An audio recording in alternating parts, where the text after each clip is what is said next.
அதிகாரத்துல ஏதாவது டவுட்ஸ் இருக்குதா? 1ஆம் அதிகாரத்துல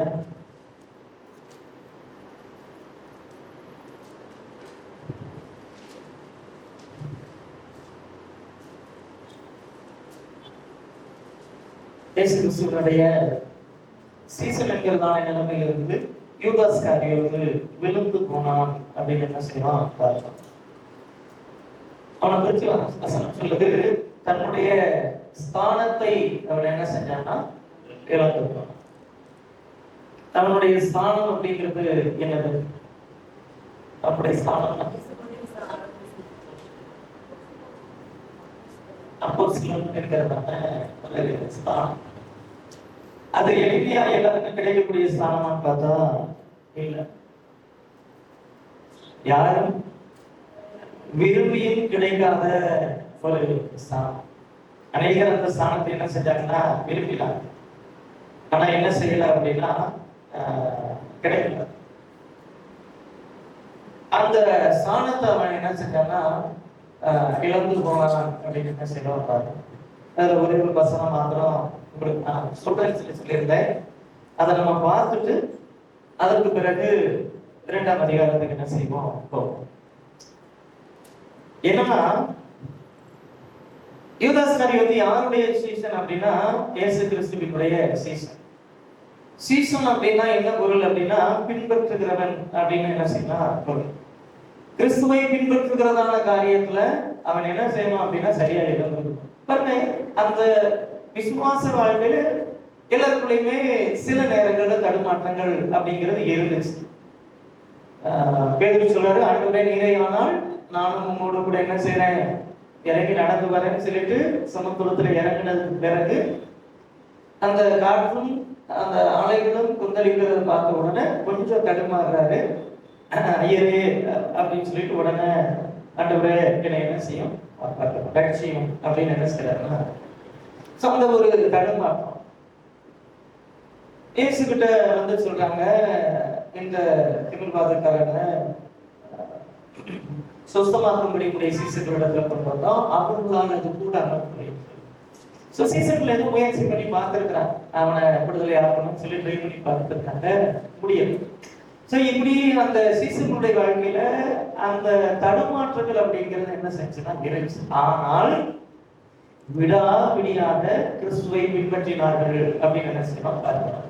இப்ப மத்தியாவை குறித்தும் யோசேப்பை குறித்தும் நம்ம பார்க்கிறப்ப என்ன பார்க்கிறோம்? யோவான் ஞானஸ்நானம் கொடுத்த நாள் முதல் கொண்டு கிறிஸ்துவானவர் பரமேறி செல்லுகிற நாள் வரைக்கும் நம்மோடு கூட இருந்தவர்களில், அப்போ அந்த ஒரு கேட்டகரி பாருங்க, 12 அப்போஸ்தலர்களில் ஒருவர் அப்படிங்கிற பேர் இல்லைனாலும் கிறிஸ்து ஞானஸ்நானம் பெற்ற நாள் முதல் கொண்டு பரமேறி செல்லுகிற நாள் வரைக்கும் பின்பற்றினார்கள்னா என்ன அர்த்தம்? அவங்களுக்குன்னு ஒரு அங்கீகாரம் கிடைக்கல, அவங்க அப்போஸ்தலர்களாக தேர்ந்தெடுக்கப்படல, அந்த 12 பேருக்கு ஒருவராக சேர்த்துக் கொள்ளப்படல. ஆனா அதுக்காக என்ன செய்யல பின்வாங்கி போகல, அதுக்காக என்ன செய்யல விட்டுட்டு என்ன செய்யல போடல, கிறிஸ்துவை பின்பற்றினார். ஒரு கட்டத்துல பேதுரு கேட்கிறாரு, ஆண்டவரே எல்லாவற்றையும் விட்டு உம்மை பின்பற்றினோமே எங்களுக்கு என்ன கிடைக்கும்? சோ அது வந்து என்னன்னா மனசுல ஒரு ஓரத்துல அந்த ஒரு கேள்வி என்ன செய்யணும், என்ன கிடைக்க போகுது, என்னதான் பண்ண போறோம் அப்படிங்கிற ஒரு கேள்வி இருக்கிறப்ப ஆண்டவர் என்ன சொல்றாருன்னா மறுஜன்ம காலத்தை குறித்து என்ன செய்யறாருன்னா பேசுறாரு. நீங்க 12 பேரும் என்ன செய்வீங்கன்னா ஆளுகை செய்கிறவர்களா இருப்பீர்கள். அப்போ ஆண்டவர் சொல்றாரு, இன்மைக்காக மாத்திரமே நீ என்ன செய்யாத, கவலைப்படாத, மறுமைக்குரிய காரியங்கள் என்ன செய்யணும் யோசிக்கிற. நமக்கும் பல நேரங்கள்ல சோர்வுகள் வர்றப்போ எல்லாவற்றையும் விட்டு ஆண்டவருக்காக நிறைய நம்ம தியாகம் பண்ண வேண்டியதுதான் இருக்கும். விட்டுட்டு வரல அப்படின்னா எனக்கு எல்லாரும் நான் 1 படகை 4 படகா மாத்திருப்பேன், நான் 40 படகா மாத்திருப்பேன்னு கூட பேர் சொல்ல முடியும். ஆனா வீட்டுல வந்ததுக்கு பிறகு பல ஆண்டுகள் 3.5 ஆண்டுகள் என்ன செய்யணும் கூட இருக்கிற கொஸ்டின் என்ன செய்து வருது பாருங்க, கேள்விகள், அந்த சில எண்ணங்கள் அப்படிங்கிறது வருது. ஆனா அது நம்முடைய வாழ்க்கையினுடைய அஸ்திபாரத்தை அஸ்திபாரக்கூடாது. அதனாலதான் யூதா சொல்றாரு, பரிசுத்தவான்களுக்கு ஒரு விசை ஒப்பு கொடுக்கப்பட்ட விசுவாசத்திற்காக நீங்கள் தைரியமாய் போராட வேண்டும் என்று அப்படின்னு சொல்லி சொல்றாரு. சோ விசுவாச வாழ்க்கையில போராட்டம் வரும் பாரு, ஆனா நீ என்ன செய்யணும், தைரியமா போராடணும். விட்டுறாத, விசுவாசத்தை விட்டு கொடுத்துறாத அப்படிங்கிறார். இவர் என்ன பண்ணினாரு அப்படின்னு சொல்லி பார்க்கிறப்போ, மார்க் எழுதின சுவிசேஷம் 14ஆம் அதிகாரம், மார்க் எழுதின சுவிசேஷம் 14ஆம் அதிகாரத்துல இதுல 3ஆம் வசனத்துல பார்க்கிறப்ப, ஒரு பெத்தானியாவிலே குஷ்டரோகியா இருந்த சீமோன் வீட்டிலே போஜனம் பண்ணி இருக்கையில் ஒரு ஸ்திரீ வெளியேறப்பட்ட நலதம் என்னும் உத்தம தைலம் உள்ள வெள்ளைக்கல் பரணியை கொண்டு வந்து அதை உடைத்து அதை என்ன செய்யறாருன்னா அவருடைய சிரசின் மேல என்ன செஞ்சாங்கன்னா போட்டுறாங்க. அப்பொழுது சிலர் தங்களுக்குள்ளே விசனம் அடைந்து, இதுல அந்த சிலர் அப்படிங்கிறதான வார்த்தை யாரை குறிக்கிறது அப்படின்னு சொன்னா, யாரை வேணாலும் குறிக்கலாம். அந்த வீட்டுல இருந்த கூடி வந்திருந்த யாரை வேணாலும் என்ன செய்யலாம், யார் வேணாலும் விசனப்பட்டிருக்கலாம். யார் விசனப்பட்டிருக்க கூடாது அப்படின்னா சீசர்கள். விசனப்பட்டது யார் அப்படின்னு பார்க்கிறப்போ யூதாஸ் காரியத்தும் தங்களுக்குள் விசனம் அடைந்து, இந்த தைரியத்தை இப்படி வீணாய் செலவழிப்பானே, இதை 300 பணத்திற்கு அதிகமான கிரயத்துக்கு விற்று தரித்திரருக்கு கொடுக்கலாமே அப்படின்னு என்ன செய்யறாருன்னா, இந்த 300 பணம் அப்படிங்கிறது ஈக்குவல் டு 300 நாட்கள் சம்பளம்.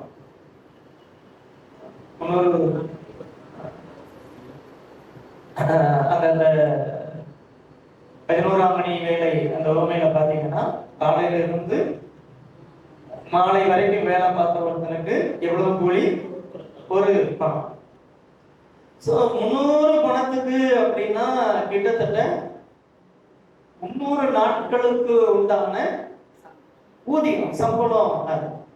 அப்போ ஆண்டவர் சொல்றாரு, இயேசு அவர்களை நோக்கி, அவளை விட்டு விடுங்கள், ஏன் அவளை தொந்தரவு பண்ணுகிறீர்கள், என்னிடத்தில் நற்கிரியைகளை செய்திருக்கிறாள் அப்படின்னு சொல்லி சொல்றாரு.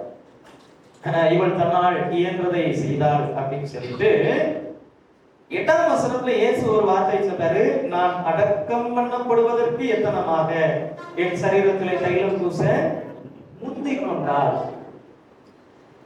அடக்கம் பண்ணப்படுவதற்கு எத்தனமாகனா என்ன அர்த்தம்?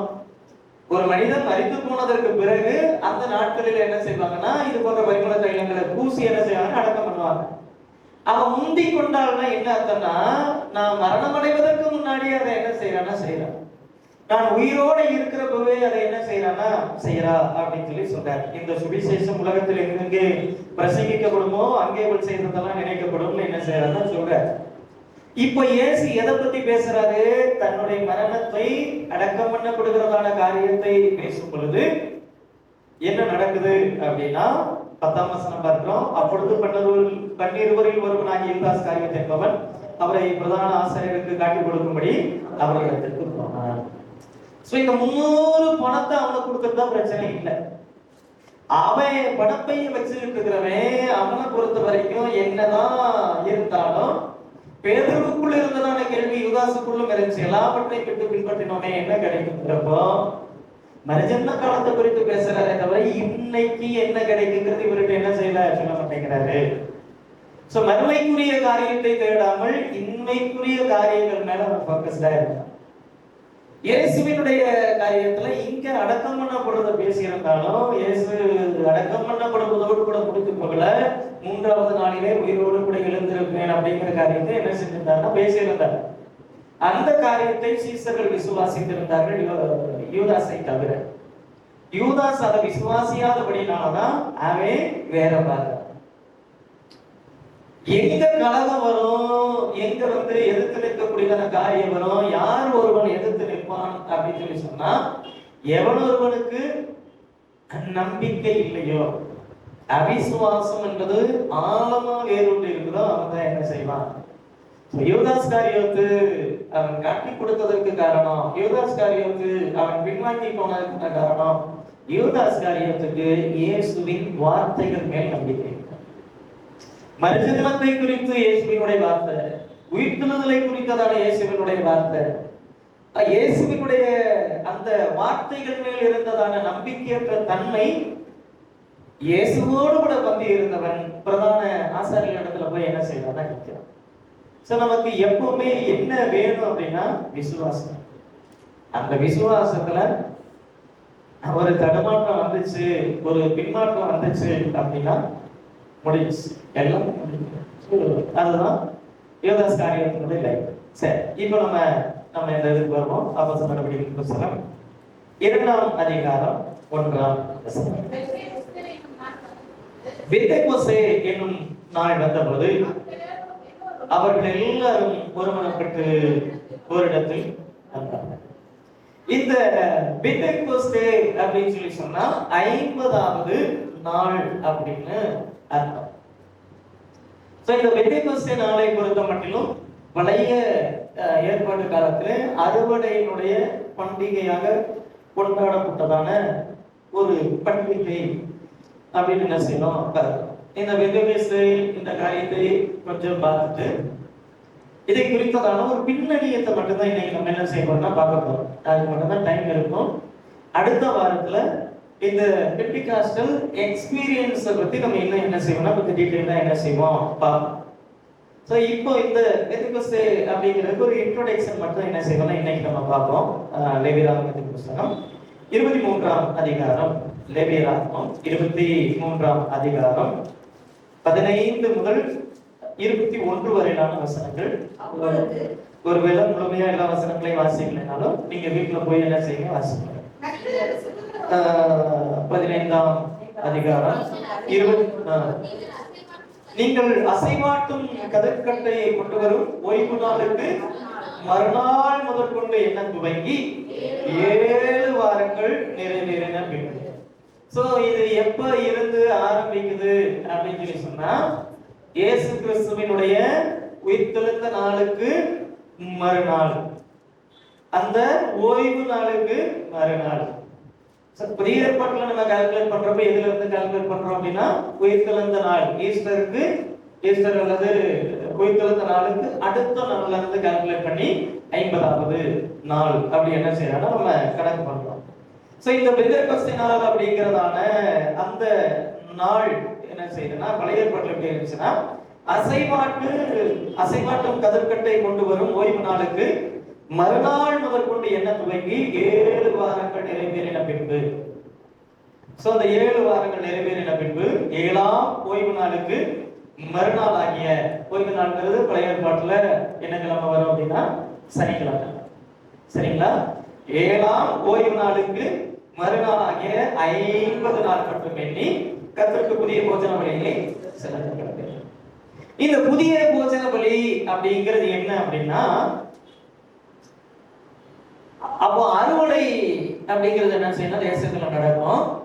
அறுவடை செய்து தேவன் தங்களுக்கு கொடுத்ததான விளைச்சலை கொண்டு வந்து தேவ சமூகத்துல என்ன செய்வாங்கன்னா கொண்டு வந்து என்ன செய்வாங்கன்னா வைப்பாங்க. நீங்கள் ஒரு மரக்காலிலே 10 2 பங்காகிய மெல்லிய மாவிலே புளிப்பாக பாகம் பண்ணப்பட்ட அசைவாட்டும் காணிக்கையாக இருக்கிற 2 அப்பங்களை உங்கள் வாசஸ்தலங்களில் இருந்து கர்த்தருக்கு முதல் பலனாக கொண்டு வந்து எங்கிருந்து கொண்டு வரணும், அவரவருடைய வீட்டுல இருந்து என்ன செய்யணும் ரெடி பண்ணி என்ன செய்யணும் கொண்டு வரணும். அப்பத்தோட கூட கர்த்தருக்கு சர்வாங்க தகன பலியாக ஒரு வயதான குழந்தை 7 ஆட்டுக்குட்டிகளையும் ஒரு காளையும் 2 ஆட்டுக்கடாக்களையும் கர்த்தருக்கு சுகந்த வாசனையான தகன பலியாக அவைகளுக்கு அடுத்த போஜன பலி பான பலி எல்லாம் என்ன செய்யணும் செலுத்தணும். வெள்ளாட்டுகளில் ஒரு கடாவையும் காவ நிவாரண பலியாக ஒரு வயதான 2 ஆட்டுக்குட்டிகளை சமாதான பலியாக என்ன செய்யணும். அவைகளில் ஆசாரியன் முதற்பலனாகிய அப்பத்தோடு 2 ஆட்டுக்குட்டிகளோடு கூட கர்த்தருடைய சந்நிதியில் அசைவாட்டும் பலியாக அசைவாட்ட கடவன். கர்த்தருக்கு பரிசுத்தமாகிய அவைகள் ஆசாரியனுடையவைகள் ஆகும் அப்படின்னு சொல்லிட்டு அந்த நாள் உங்களுக்கு சபை கூடும் பரிசுத்த நாள் என்று கூற வேண்டும். அதிலே சாதாரணமான யாதொரு வேலையும் செய்யலாகாது. இது உங்கள் வாசஸ்தலங்களில் எல்லாம் உங்கள் தலைமுறை தோறும் சொல்ல வேண்டிய நித்திய கட்டளை. இங்க ஆண்டவர் என்ன சொல்றாரு பாருங்க. இதுல சொல்லப்பட்டிருக்கிற இந்த பலிகள், பலிமுறைகள், அசைவாட்டும் பலி, தகன பலி அதெல்லாம் கூட நம்ம விடலாம். இதுல ஒரு சில காரியங்களை மாத்திரம் நான் உங்களுக்கு ஹைலைட் பண்ணி சொல்ல விரும்புறேன். என்னன்னா இது எப்போ அப்படின்னா ஓய்வு நாளுக்கு மறுநாள் முதற்கொண்டு என்ன துவங்கி 7 வாரங்கள் நிறைவேறின பின்பு. சோ ஓய்வு நாளுக்கு மறுநாள் அப்படிங்கிறது என்னது, நாங்க அந்த ஞாயிற்றுக்கிழமையில இருந்து கவுண்ட் பண்ணி எங்க வரணும் 50வது நாள் 7 வாரங்கள் நிறைவேறின பின்பு அந்த ஓய்வு நாளுக்கு மறுநாள் அப்படிங்கிற கணக்குல என்ன செய்யணும் வரணும் 50 நாள். ஸோ அந்த அந்த ஓய்வு நாள் அப்படிங்கிறதான காரியத்துல பழைய ஏற்பாட்டு காலத்தை பொறுத்த வரைக்கும் சனிக்கிழமை. ஸோ இப்ப கடைசியில வசனம் சொல்லுது, அந்த நாள் உங்களுக்கு சபை கூடும் பரிசுத்த நாள் என்று சொல்ல வேண்டும். எந்த நாள் அப்படின்னு பார்க்கிறப்போ அதுல யாரொரு வேலையை என்ன செய்ய வேண்டாம், செய்ய வேண்டாம் அப்படின்னு என்ன செய்யறாருன்னா, 7ஆம் ஓய்வு நாளுக்கு மறுநாள் ஆகிய ஓய்வு நாள்ங்கிறது அவங்க ஆசரிப்பாங்க. எது என்ன கிழமைன்னா சனிக்கிழமை. 16ஆம் வசனம் சொல்லுது, 7ஆம் ஓய்வு நாளுக்கு மறுநாள் ஆகிய 50வது நாள் அப்படின்னா என்ன கிழமை வருது, ஞாயிற்றுக்கிழமை. அந்த ஞாயிற்றுக்கிழமையை என்ன செய்வாங்க அப்படின்னா, அந்த நாளையும் ஓய்வு நாளுக்கு நிகராக அவங்க என்ன செய்யணும், ஆசரிக்கணுங்கிறத ஆண்டவர் என்ன செய்யறாருன்னா சொல்றாரு. அந்த நாள் உங்களுக்கு சபை கூடும் பரிசுத்த நாள் என்று கூற வேண்டும். அப்ப அந்த 50வது நாள் அப்படிங்கிறது 7 வாரங்கள் 7ஆம் அந்த ஓய்வு நாளுக்கு மறுநாள் அப்படிங்கிறது ஒரு ஸ்பெஷல் டே. அந்த நாள்ல என்ன செய்யணும், சபை கூடி வரணும். அந்த நாள் என்ன நாள் அப்படின்னா பரிசுத்த நாள். அதிலே சாதாரணமான யாதொரு வேலையும் செய்யலாகாது. பாருங்க, ஓய்வு நாளுக்கு கொடுக்கப்பட்டதான அத்தனை கட்டளைகளையும் ஆண்டவர் எந்த நாளுக்கு சொல்றாரு, பெந்தைக்கோஸ்து நாளுக்கு சொல்றாரு.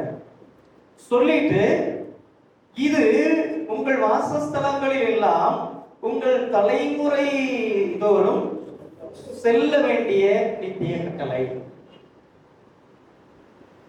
ஆண்டவர் எதையும் இன்னைக்கு பிளான் பண்ணி நாளைக்கு செய்யறவர் இல்ல. சில தேவ திட்டங்கள் பார்க்கிறப்போ பல ஆயிரம் ஆண்டுகளுக்கு முன்பாகவே தேவன் திட்டம் பண்ணி என்ன செய்வாங்க வச்சிருக்கார். இப்போ பெந்தேகோஸ்தே நாள் அப்படிங்கிறது இவங்க தலைமுறையா ஏற்கனவே ஆசரிச்சுட்டு வரக்கூடியதான ஒரு பண்டிகையின் நாள், ஒரு அறுவடையினுடைய ஒரு நாள்.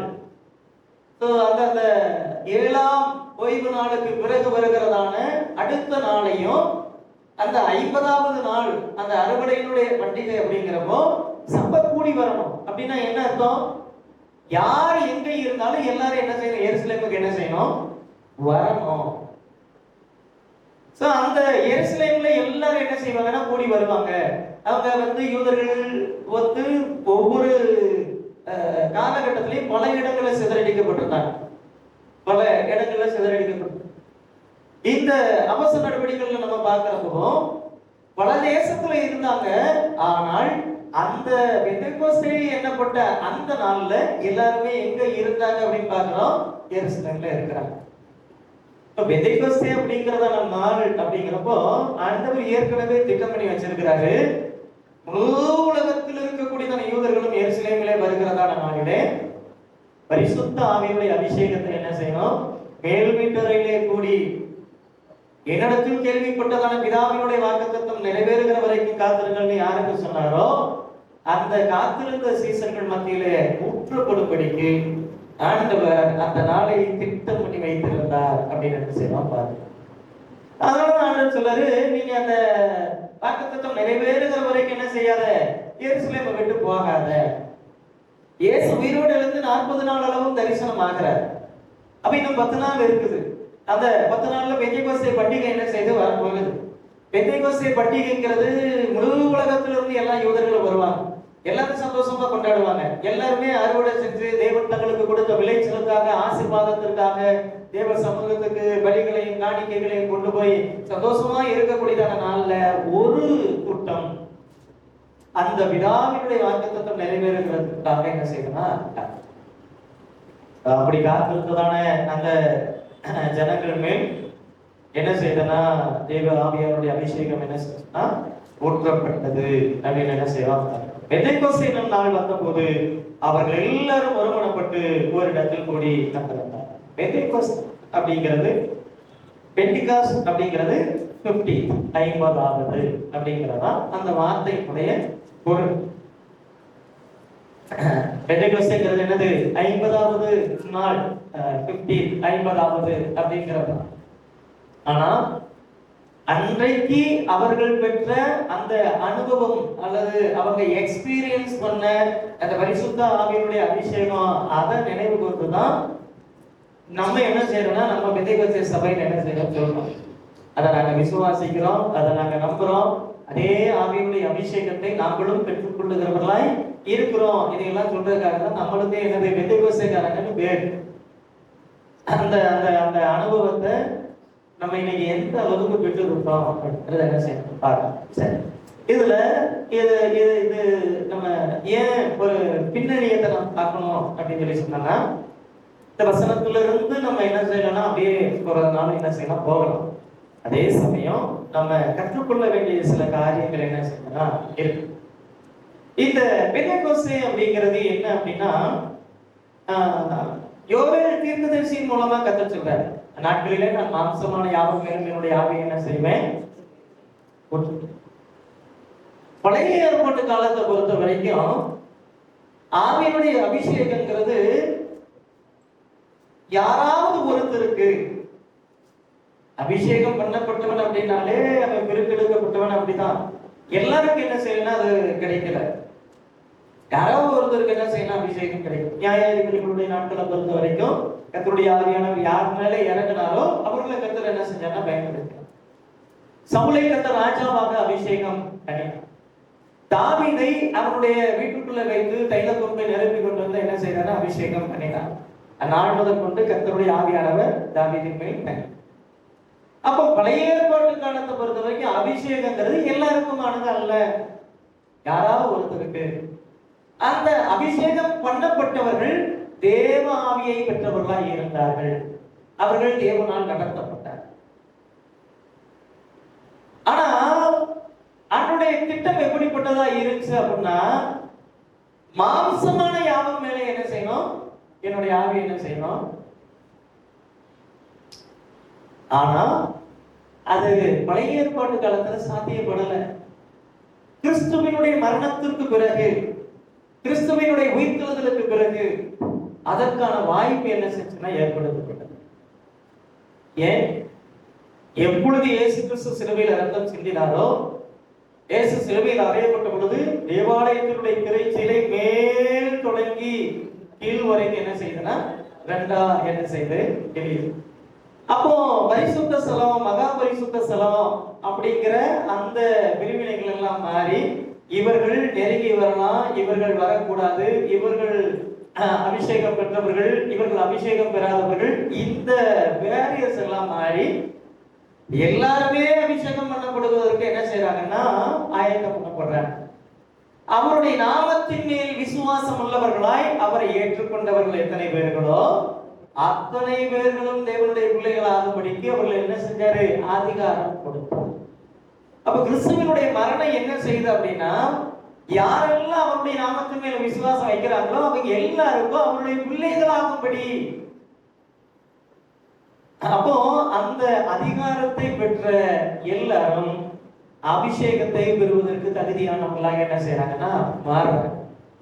சோ அப்ப தேவ திட்டம் அப்படிங்கிறது எப்படிப்பட்டதா இருக்குது, மாம்சமான யாவும் எல்லார் மேலையும் எல்லார் மேலையும் அந்த ஆவியினுடைய அபிஷேகம் ஊற்றப்படுவதற்கு ஆண்டவர் என்ன செய்யறாருன்னா தகுதி உடையவர்களா என்ன செய்யறாருன்னா மாற்று. இப்போ இந்த ஃப்ளாஸ்க் என்ன செய்து இருக்குது, இந்த ஃப்ளாஸ்க் இதுல நம்ம என்ன செய்யறோம்னா தண்ணி ஊத்துறோம். இப்ப இதை இங்க கீழே வந்து ஒரு ஓட்டை விழுந்துருச்சுன்னு வைங்களேன், இது என்ன ஆகும், கீழே ஓட்டை விழுந்துருச்சுன்னா என்ன ஆகும், எல்லா தண்ணியும் என்ன செஞ்சிடும் கீழே போயிடும். அதே சமயம் இதுல மேல வந்து ஒரு ஓப்பன் என்ன செய்யறாங்க கொடுத்திருக்கிறாங்க. இந்த மேல இருக்கக்கூடிய ஓப்பன் இல்லைன்னா என்ன ஆகும், தண்ணி உள்ள ஊத்த முடியும். அப்போ இந்த ஓட்டை அப்படிங்கிறது கீழே இருந்துச்சுன்னா இது பயனற்றதா போயிடும். அதுவே இது மேல இருந்தா மட்டும்தான் இது பயனுள்ளதா என்ன செய்யும் மாறும். அப்போ இது என்ன அப்படின்னா இது இதனுடைய டிசைன். இது இது என்ன செய்யறாரு, இதை என்ன செய்யறாங்க இப்படி வடிவமைக்கிறாங்க.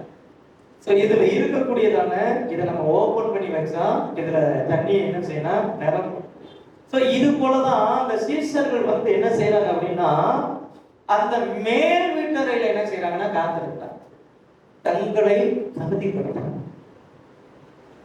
மாம்சமான யாவரும் அப்படிங்கிற அந்த மிகப்பெரிய ஒரு தேவ திட்டத்துக்கு, அந்த தேவனுடைய வாக்குத்தத்தம் நிறைவேறுகிறதற்கு ஒரு கூட்டம் தங்களுடைய ஆத்மாவை திறந்து வச்சு தாகத்தோட என்ன செய்யறாங்கன்னா காத்திருந்த அவர்கள் அந்த பெந்தெகோஸ்தே நாளில தேவ ஆவியினுடைய அபிஷேகத்தினுடைய நிறைவை பெற்றுவிட்டார்கள்.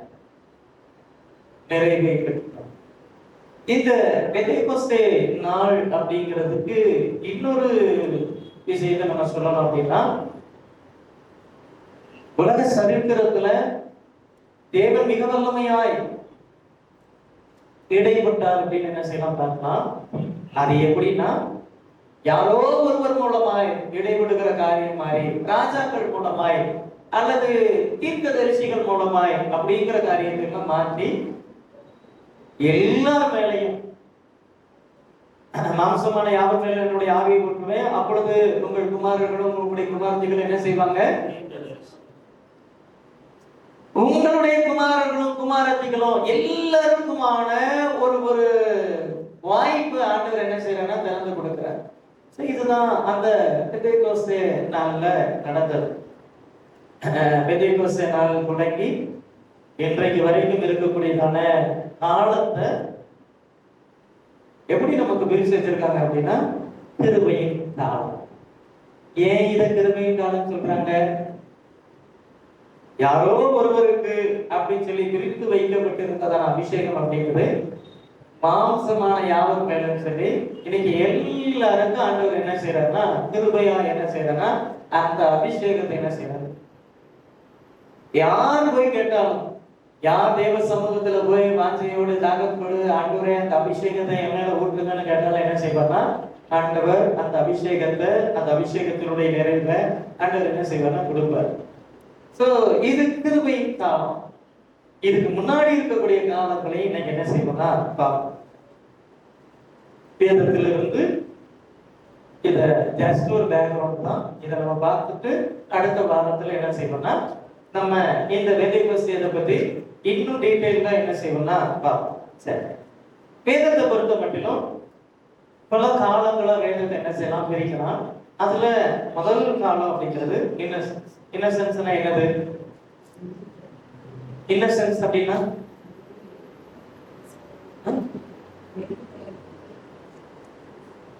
ஒரு ஒரு ஒரு நேர்மையான ஒரு காலம், அல்லது ஒரு குற்றம் இல்லாத ஒரு காலம், அல்லது பாவம் இல்லாத ஒரு காலம். அப்படி ஒரு காலம் இருந்துச்சா என்ன? இருந்துச்சா? இது நம்ம ஆரம்பத்துல இருந்து வரோம், ஏறிட்டு வரோம். அது 1000 வருட அரசாட்சி என்ன செய்ய வரோம். முதல் காலம் அந்த ஏரா, இன்னசென்ஸ் ஏரா ஒரு காலம் அப்படின்னா, மனிதன் படைக்கப்பட்ட பொழுது அவன் இன்னசென்ஸா தான் இருக்கும். ஆதாமும் ஏவாளும் அவர்கள் படைக்கப்பட்ட பொழுது. சோ 1ஆம் அதிகாரம் ஆதியாகமத்தின் புத்தகம் 1ஆம் அதிகாரம் 26ஆம் வசனத்திலிருந்து 3ஆம் அதிகாரம் 6ஆம் வசனம் வரைக்கும் இருக்கக்கூடியதான காலகட்டம் இன்னசென்ஸ் ஏரா. ஒரு அந்த காலகட்டத்தை பொறுத்த வரைக்கும் மனுஷன் என்ன இல்லைன்னா பாவம் இல்லை. ஆண்டவர் தேவன் என்ன செய்யறாருன்னா ஆதாமையும் ஏவாளையும் உண்டாக்குறார். அவங்களை என்ன செய்யறாங்கன்னா அந்த தோட்டத்தை பண்படுத்தவும் அதை பாதுகாக்கவும் என்ன செய்யறாங்கன்னா அங்க என்ன செய்யறாங்க வைக்கிறார். நீங்கள் இதை ஆண்டு கொள்ளுங்கள் அப்படின்னு என்ன செய்யறாருன்னா சொன்னாரு. சோ அவர்களுக்கு பெருசா என்ன செய்யலன்னா ஆண்டவர் சொல்லல, ஒரு கட்டளை கொடுத்தாரு. நன்மை தீமை அறியத்தக்கதான விருட்சத்தினுடைய கனியையும் ஜீவ விருட்சத்தினுடைய கனியும் என்ன செய்யக்கூடாது, புசிக்க கூடாது அப்படின்னு என்ன செஞ்சிருந்தாருன்னா சொல்லிடுறாங்க. சோ இதுதான் அவனுக்கு கொடுக்கப்பட்டதான கட்டளை. பகலின் குளிர்ச்சியான வேளையில தேவன் தோட்டத்தில் என்ன செஞ்சார்னா உலாவினார். ஆதாமோடு ஏவாளோடு தேவன் என்ன செஞ்சார்னா பேசினார். இது ஒரு குற்றம் இல்லாத ஒரு காலமா என்ன செஞ்சுன்னா இருந்துச்சு. மனிதன் தேவனோடு கூட உறவாடின, மனிதன் தேவனோடு ஒரு செம்மையான உறவை கொண்டிருந்ததான ஒரு காலகட்டம். அந்த ரிலேஷன்ஷிப் எப்படி இருக்குன்னா ரொம்ப நல்லா இருந்துச்சு. பகலின் குளிர்ச்சியான வேலையில ஆண்டவர் என்ன செய்வார்னா வருவாரு. ஆதாமே நீ எங்கே இருக்கிறாய் அப்படின்ன உடனே என்ன செய்வார்னா வருவாங்க. என்ன செய்வாங்கன்னா பேசுவாங்க. இந்த ஒரு கட்டளை அப்படிங்கறத அவர் கீப் பண்ணாரான்னு பார்த்தா இல்ல. அதுல என்ன செஞ்சான்னா மனிதன் தோல்வி அடைந்தான். அதனுடைய விளைவு என்ன செய்யுதுன்னா பாவம் என்ன செய்து உலகத்துக்குள்ள. இதெல்லாம் நமக்கு நல்லாவே தெரியும். சர்ப்பம் என்ன செஞ்சு ஏவாளை வஞ்சித்தது. அதை புசிக்கும் நாளிலே நீங்கள் சாகவே சாவது இல்லை. பாருங்க, அதை புசிக்கும் நாளிலே நீ சாகவே சாவாய் தேவன் சொல்ற. அதை புசிக்கும் நாளிலே நீங்கள் சாகவே சாவதில்லைன்னு சொல்லிட்டு பிசாசு சொல்றான். இதுல எது சரியா இருக்கும்? எது சரியா இருக்கும்? எது சரியா இருக்கு? ஆண்டவர் சொல்றதுதான் சரியா இருக்கும். புசிக்கும் நாளிலே சாகவே சாவதில்லை பிசாசு சொன்னதான காரியத்தை ஏன் அவங்க ஏத்துக்கிட்டாங்க? ஆண்டவர் சொல்றாரு, ஆண்டவர் சொல்றாரு இதை புசிக்கும் நாளிலே நீங்கள் சாகவே சாவீர்கள் சொல்றாரு. ஆண்டவர் சொன்னதை என்ன செஞ்சாங்கன்னா நம்பினாங்க. அவங்க என்ன செய்யலன்னா அந்த பக்கமே போகல. அவங்க சரியா தான் இருந்தாங்க. எது வரைக்கும்? சர்ப்பம் அவளை வஞ்சிக்கிற வரைக்கும். அது வந்து சொல்லுது புசிக்கும் நாளிலே அப்படிலாம் இல்லப்பா, அப்படிலாம் அவங்கள சாகடிச்சிருவார. புசிக்கும் நாளிலே சாகவே சாவதில்லை சொல்லுச்சு. ஏன் அதை நம்பினாங்க?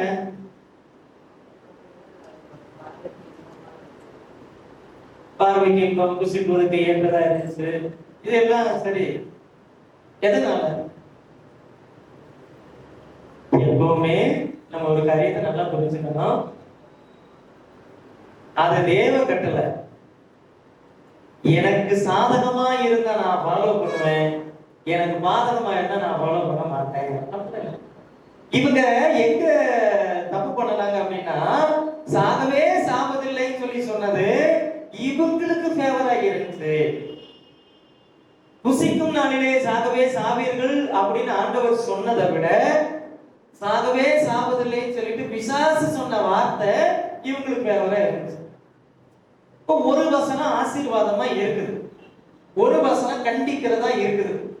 நம்ம எந்த வசனத்தை விரும்புறோம்? நமக்கு எது ஃபேவரா இருக்குதோ அந்த வசனத்தை என்ன செய்யணும்?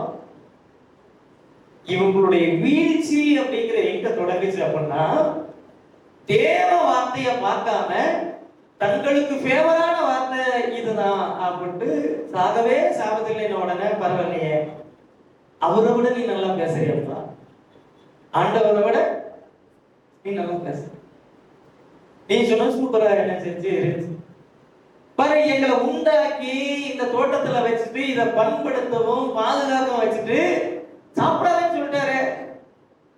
நீ எவ்வளவு நல்ல சாப்பிடு, அது ஒரு அதை சாப்பிட்டு என்ன சாகவா போறாங்க அப்படின்னு எவ்வளவு நல்லா சொல்ற. எப்பவுமே நமக்கு ஃபேவர் அப்படின்னு சொல்லி சில காரியங்களை நம்ம பார்க்கறதுக்கு ஆரம்பிச்சோம் அப்படின்னா அங்க நம்முடைய வீழ்ச்சி என்ன செய்யணும். வேதத்தை பொறுத்த மட்டிலும் தேவன் என்ன சொல்லுகிறாரோ அதுதான். ஆண்டவர் சொல்லுகிறத அப்படியே எடுத்துக்கிட்டோம்னா நம்ம நல்லா இருக்கும்.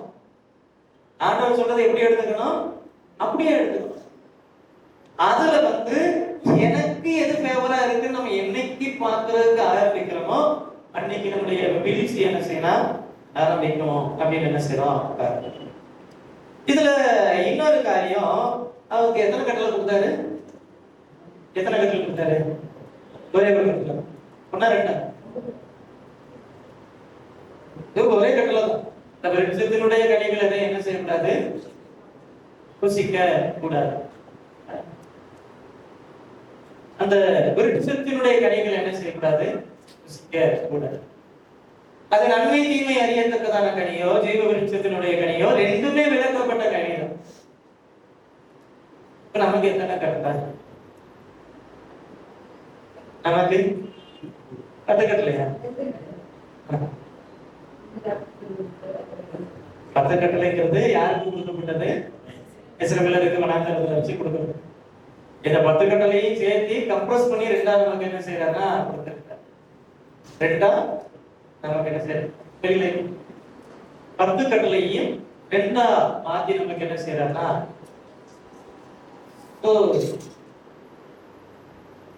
அந்த ஒரே ஒரு கட்டளை என்ன செய்யறாருன்னா கொடுத்திருக்கிறார். அந்த ஒரு கட்டளை என்ன செஞ்சாருன்னா அவங்க என்ன செஞ்சாங்க முடிச்சுட்டாங்க.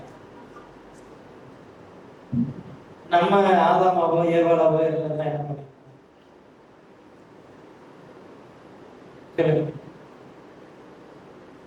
நிறைய வேடிக்கை நீங்களாம் போடலாம். சைனீஸா இருந்தா ஆதாமும் ஏவாளும், சைனாக்காரங்களா இருந்தா பழத்தை விட்டு பாம்பு அடிச்சு என்ன செஞ்சுப்பாங்க, சாப்பிட்டுப்பாங்க. நம்ம ஒன்னே ஒண்ணுதான், ஒரு கட்டளையா 10 கட்டளையா 2 கட்டளையா அப்படிங்கிறது இல்லை.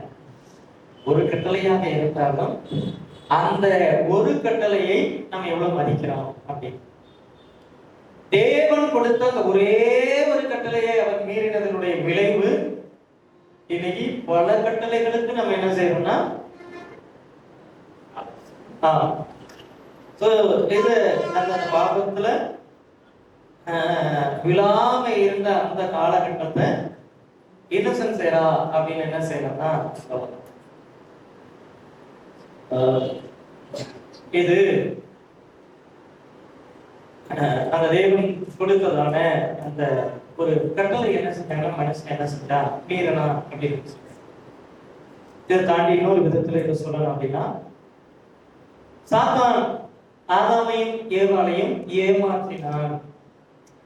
சாகவே சாவதில்லைன்னு சொல்லி சொன்னான். ஆனா மரணம் என்ன செஞ்சு வந்துச்சு அப்படின்னா என்ன அர்த்தம்? ஏமாத்தி.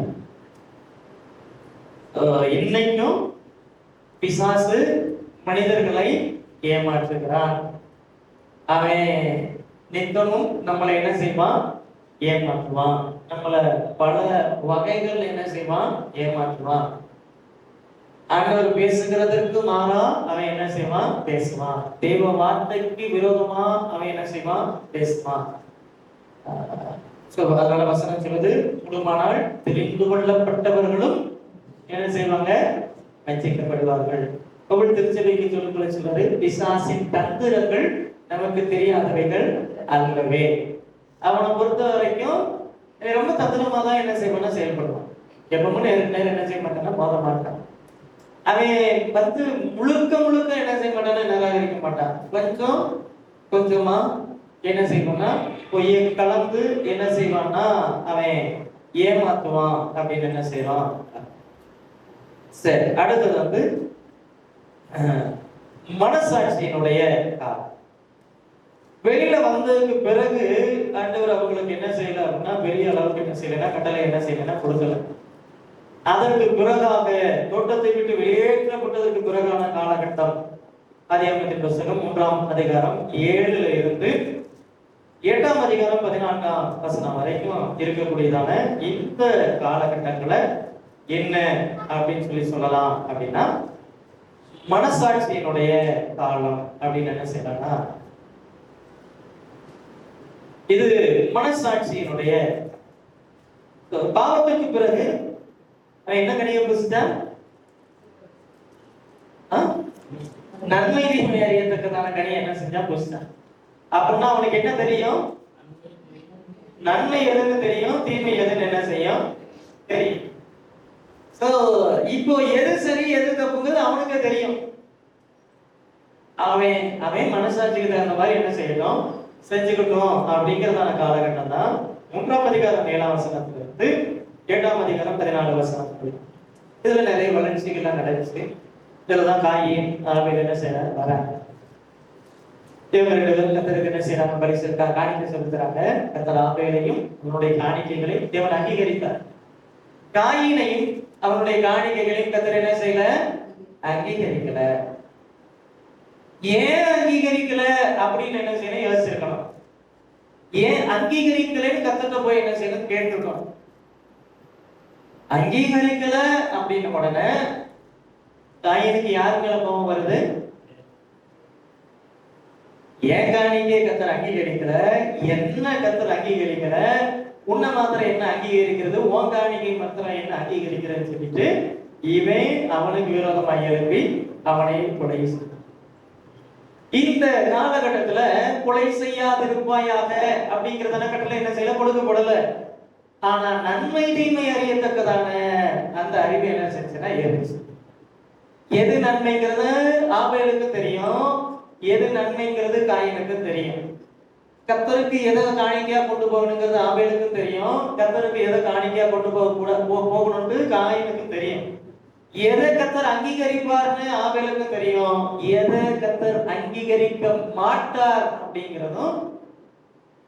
ரெண்டு பேருக்குமே நன்மை தீமை அறியத்தக்கதான அறிவு என்ன செஞ்சுன்னா இருந்துச்சு. ஆபேல் நன்மையை செய்தான். ஆபேல் நன்மையான காரியங்களை செய்த பொழுது ஆபேலை கர்த்தர் என்ன செஞ்சார்னா, இப்ப இங்க காணிக்கையையும் தாண்டி கர்த்தர் அங்க பேசுறப்ப என்ன சொல்றாரு, ஆபேலையும் கர்த்தர் என்ன செஞ்சார்னா அங்கீகரித்தார். ஆபேலுடைய காணிக்கையும் ஆபேலையும் கர்த்தர் என்ன செய்யறாருன்னா அங்கீகரித்தார். சோ அப்போ அந்த மனசாட்சியினுடைய காலம் அப்படிங்கிறது எப்படிப்பட்டதா இருந்துச்சு அப்படின்னா, மனசாட்சி இல்லாம தான் என்ன செஞ்சுன்னா இருந்துச்சு. ஆதியாகமத்தின் புஸ்தகம் 6ஆம் அதிகாரம், ஆதியாகமத்தின் புஸ்தகம் 4ஆம் அதிகாரம் ஒரு 5ஆம் 6ஆம் வசனங்களை பார்க்கிறப்போ, மனுஷனுடைய அக்கிரமம் பூமியில பெருகினது என்றும் அவன் இருதயத்து நினைவுகளின் தோற்றம் எல்லாம் நித்தமும் பொல்லாதது என்றும் கர்த்தர் கண்டு தாம் பூமியிலே மனுஷனை உண்டாக்கினதற்காக சாபப்பட்டார். அவர் இருதயத்திற்கு ஒரு மனசாட்சியினுடைய காலத்துல மனசாட்சியே இல்லாம நடந்துகிட்டாங்க அப்படின்னு என்ன செய்யறேன்னா பாக்குறோம். அவர்களுடைய இருதயத்தினுடைய நினைவுகளுடைய தோற்றம் எல்லாம் நித்தமும் எப்படி இருந்துச்சு. இன்னைக்கு நம்ம கேட்கிறோம், உனக்கெல்லாம் கொஞ்சம் கூட மனசாட்சி இல்லையா அப்படின்னா என்ன அர்த்தம்? அவனுடைய இருதயத்தினுடைய நினைவுகளின் தோற்றம் எல்லாம் எப்படி இருக்குது, மகா பட்டமா இருக்குது, நித்தமும் கொள்ளாததாய் இருக்குது. இது அது எந்த அளவுக்கு இருந்துச்சு அதனுடைய தாக்கம் அப்படின்னா, தாம் பூமியிலே மனுஷனை உண்டாக்கினதற்காக கர்த்தர் மனஸ்தாபப்பட்டார். ஏன்தான் உண்டாக்கணும் அப்படின்னு சொல்லி தேவன் விசனப்படக்கூடிய அளவிற்கு இவங்க என்ன செஞ்சாங்கன்னா நடந்துக்கிட்டாங்க அப்படின்னு என்ன செய்யறோம். அது என்ன அப்படின்னா, பாவம்ங்கிறது அது ரொம்ப அதிகரிச்சு அப்படின்னு என்ன செய்யறோம்னா பார்த்தோம். அது ஒரு ஒரு ஒரு லெவலை தாண்டி என்ன செய்யுதுன்னா போய்கிட்டே இருக்குது அப்படின்னு என்ன செய்யறோம். ஒரு பக்கம் வளர்ச்சி அப்படிங்கிறது என்ன செஞ்சுன்னா இருந்துச்சு, இன்னொரு பக்கம் அவர்கள் நித்தமும் தன்னுடைய இருதயம் விரும்பினபடி எல்லாம் என்ன செஞ்சாங்கன்னா செய்யறதுக்கு ஆரம்பிச்சாங்க அப்படின்னு என்ன செய்யறோம் பார்க்கிறோம். இப்போ அதற்கு பிறகு ஆண்டவர் என்ன செய்யறாரு அப்படின்னா, சில பொருளையத்தை என்ன செய்யறாருன்னா கடலையிட்டு முழு உலகத்தையும் என்ன செய்யறாருன்னா கழித்து போடுகிறார் அப்படின்னு என்ன செய்யறோம். சோ இது என்ன அப்படின்னா பூமியின் மேல் நியாய தீர்ப்பு. சரி, இப்போ ஒரு கேள்வி கேட்கிறேன். மனசாட்சியினுடைய காலகட்டத்துல மனசாட்சி இருந்துச்சா இல்லையா? மனசாட்சி இருந்துச்சு. மனசாட்சி இருந்தும் ஏன் மனுஷன் பாவம் பண்ணணும்? மனசாட்சி இருந்தும் ஏன் மனுஷன் பாவம் பண்ணணும்? நன்மை தீமை அறியத்தக்க கடையை குஸ்தன் தான். எது நல்லது அப்படிங்கிறது அவனுக்கு தெரியும். தெரிஞ்சும் ஏன் மனுஷன் பாவம் பண்ணிட்டே இருக்கான்?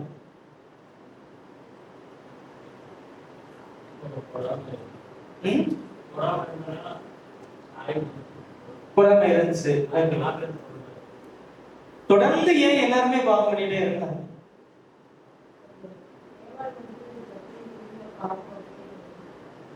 கட்டளைக்கு என்னது பாவம்?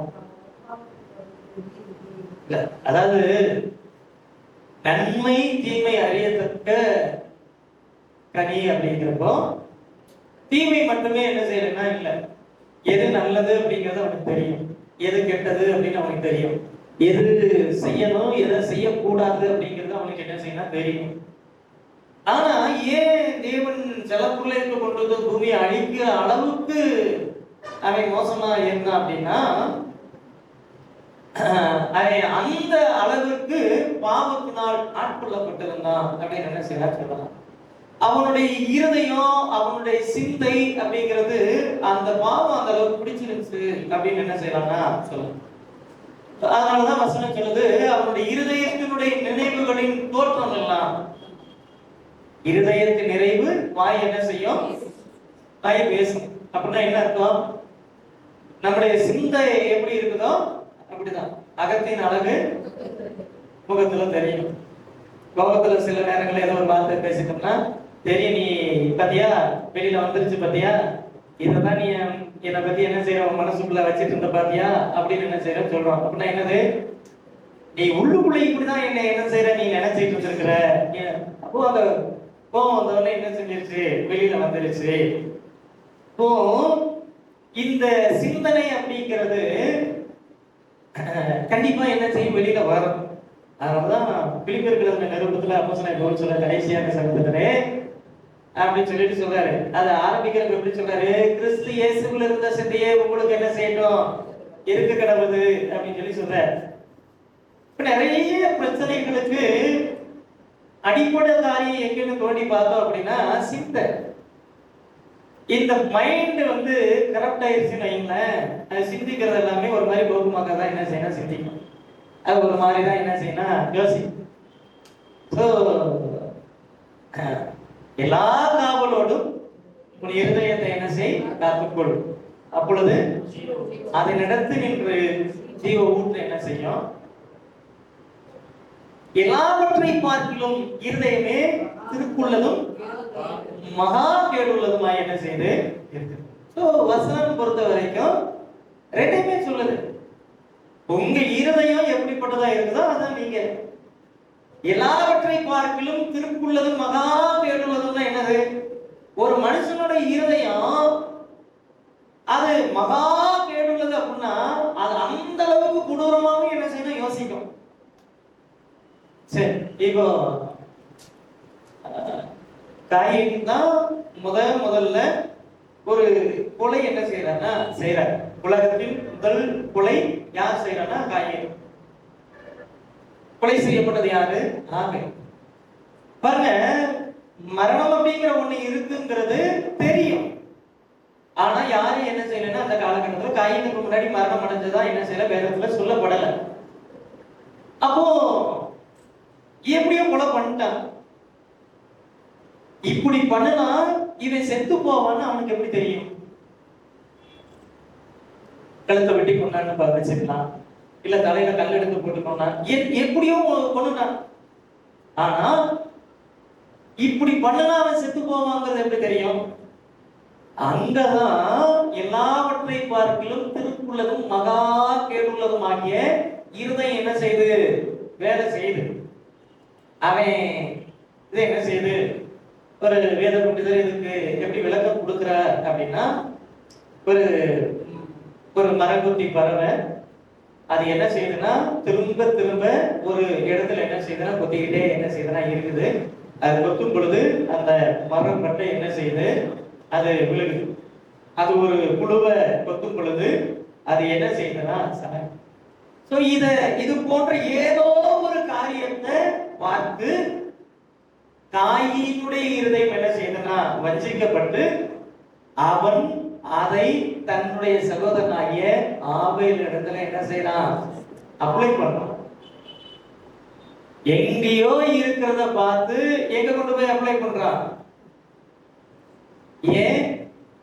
திருக்குள்ளதும் மகா கேடுள்ளதுமாய் என்ன செய்து இருக்குது. கரெக்ட் ஆயிடுச்சுன்னா அவ்வளவுதான். அதே சமயம் இந்த இருதயத்தை மாத்திரம் எல்லா காவலோடும் காத்துக்கணும் அப்படின்னு சொல்லி சொன்னா அங்க என்ன நடக்கும்? ஆண்டவர் சொல்றாரு, சாமுவேல் தீர்க்கதரிசிட்ட சொல்றாரு, மனுஷன் பார்க்கிற வண்ணமாக நான் பார்க்க மாட்டேன், மனுஷன் முகத்தை பார்க்கிறான், கர்த்தரோ இருதயத்தை பார்க்கிறார். தாவீதை கூப்பிட்டு வந்து என்ன செய்ய? அபிஷேகம் பண்ண. தாவீதை ஏன் கர்த்தர் அபிஷேகம் பண்ணினார்? தாவீதை கர்த்தர் ஏன் ராஜா ஆக்கினார்? தாவீதினுடைய தலைமுறை தலைமுறை தோறும் ஏன் அவன் சிங்காசனத்து மேல இருப்பான் அப்படின்னு சொல்லி சொன்னா, தாவீது இருதயத்தை கற்றுக் கொள்ளுகிறவனா என்ன செஞ்சானா இருக்கும். அதனாலதான் நாத்தான் தீர்க்கதரிசி வந்து சொல்றப்ப, என்ன கேள்வி கேட்கறதுக்கு நீ யாரு, ஏன் பர்சனல் தலைவருக்கு நீ யாரு அப்படின்னு கேட்காம தேவ சமூகத்துல பிரவேசித்து சுத்த இருதயத்தை என்னில் சிருஷ்டியும் நிலைவரமான ஆகிய எனக்கு என்ன செய்யுங்க தக்க. தாவீதுக்கு ஒரு காரியம் நல்லா புரிஞ்சு, இருதயம் காலினா ஆள் காலி, இருதயம் காலினா ஜீவ ஊற்று என்ன செஞ்சிடும், ஸ்டாப் ஆயிரும். அதுக்கப்புறம் வறட்சி தான், அதுக்கு பிறகு தாகம் தான், அதுக்கு பிறகு ஒண்ணும் இல்லதான். எல்லாவற்றை பார்க்கிலும்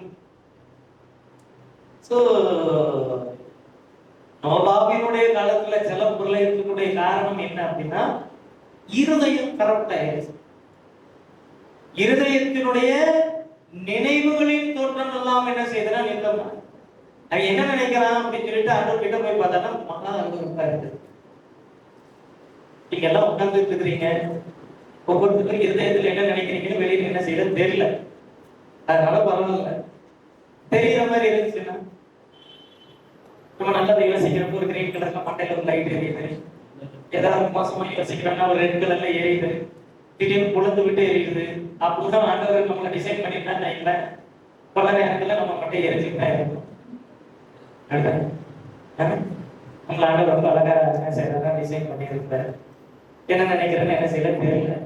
ஆனா பாருங்க, என்ன நினைக்கிறேன்னு நம்ம பக்கத்துல இருக்கவங்களுக்கு தெரியாது. ஆனா நம்முடைய இருதயத்தின் நினைவுகளை தூரத்திலிருந்து என்ன செய்யறாரா அவர் மாத்திரம் பார்க்கிற மாதிரி வச்சிருக்கிறாரு. எப்படி அவர் மாத்திரம் பார்க்கிற மாதிரி என்ன செய்யறாரு வச்சிருக்கிறாரு. அதான் போதுங்க, அவர் பார்த்தாரு. சரி பாருங்க, எல்லாருடைய வாழ்க்கை அப்படி இருந்தாலும் நோவாவை குறித்து ஆண்டவர் சொல்லப்பட சொல்றாரு, நோவா தன் காலத்தில் வாழ்ந்து வருகின்ற உத்தமனும்.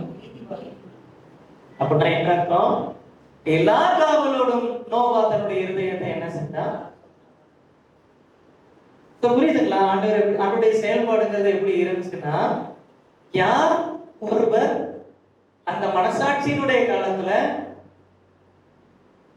இப்படிலாம் செய்யாத அப்படிலாம் ஆண்டவர் சொல்லாம, தேவன் தங்களை பார்க்கிறார் அப்படிங்கிறத உணர்வோடு மனசாட்சியோடு யார் நடந்து கொண்டார்களோ அவர்கள் பக்கத்துல தேவன் இருந்தார், அவர்களோடு தேவன் இருந்தார், அவர்களை தேவன் நடத்தி அவர்களை தேவன் என்ன செஞ்சார்னா காப்பாற்றினார் அப்படின்னு என்ன செய்வோம்.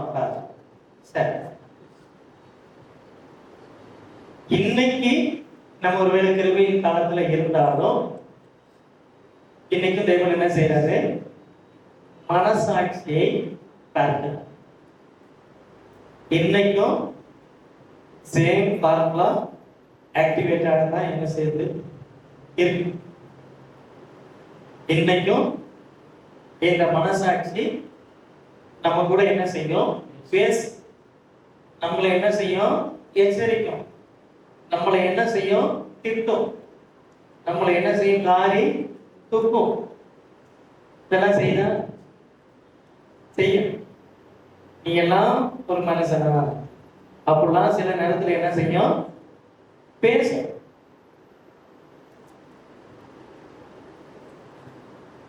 மனசாட்சியில் சூடுண்ட பொய்ய அப்படின்னு என்ன செய்யறாங்க. இந்த மனசாட்சியை பொறுத்த வரைக்கும் எப்பவுமே எப்போ நம்மளை வந்து ஆன் பண்ணோம் அப்படின்னா, ஃபர்ஸ்ட் டைம் ஆன் பண்ணோம், யாரும் பார்க்கல அப்படின்னு சொல்லிட்டு ஒரு பொருள் எடுத்து பாக்கெட்ல வச்சுட்டு போறப்போ சுத்தி முத்தி பார்க்கணும், யாரும் பார்க்கல அப்படிங்கிறப்ப மனசாட்சி வேகமா பொட்ட பொட்ட பொட்ட பொட்ட பொட்டன்னு என்ன செய்யும், அடிக்கும். அது எப்போ, ஃபர்ஸ்ட் டைம், ரெண்டாவது தடவை, மூணாவது தடவை. இப்போ அது என்ன செஞ்சிடும், ஒரு பக்கம் நம்ம எக்ஸ்பீரியன்ஸ் ஆகிறோம், யாரும் பார்க்காம நான் என்ன செய்யணும் எடுத்துக்கிறேன். இன்னொரு பக்கம் இது என்ன செஞ்சேன்னா, அப்படின்னா என்ன அர்த்தம், மழுங்கிருச்சுன்னு அர்த்தம். அப்படின்னா என்ன அர்த்தம்? சொல்லி இவன் திருந்த போறது இல்லை அப்படின்னு அதை என்ன செய்யுது? அது என்ன செய்யுது? அமைதி ஆயிரு, அமைதி ஆயிரு.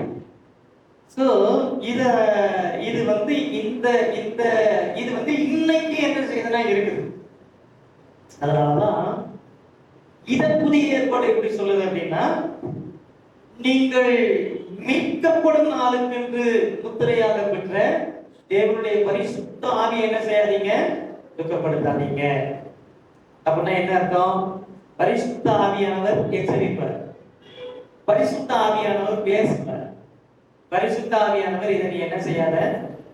அனனியா சப்பீரால் வரணும், இவங்க ரெண்டு பேரும் தங்களுடைய நிலத்தை விற்று அனனியா தன்னுடைய மனைவி அறிய அந்த கிரயத்தின் ஒரு பங்கை என்ன செய்யறாருன்னா ஒளிச்சு வச்சுட்டு கொண்டு வந்து என்ன செய்யறாருன்னா அப்போஸ்தலருடைய பாதத்துல என்ன செய்யறார்? வைக்கிறார்.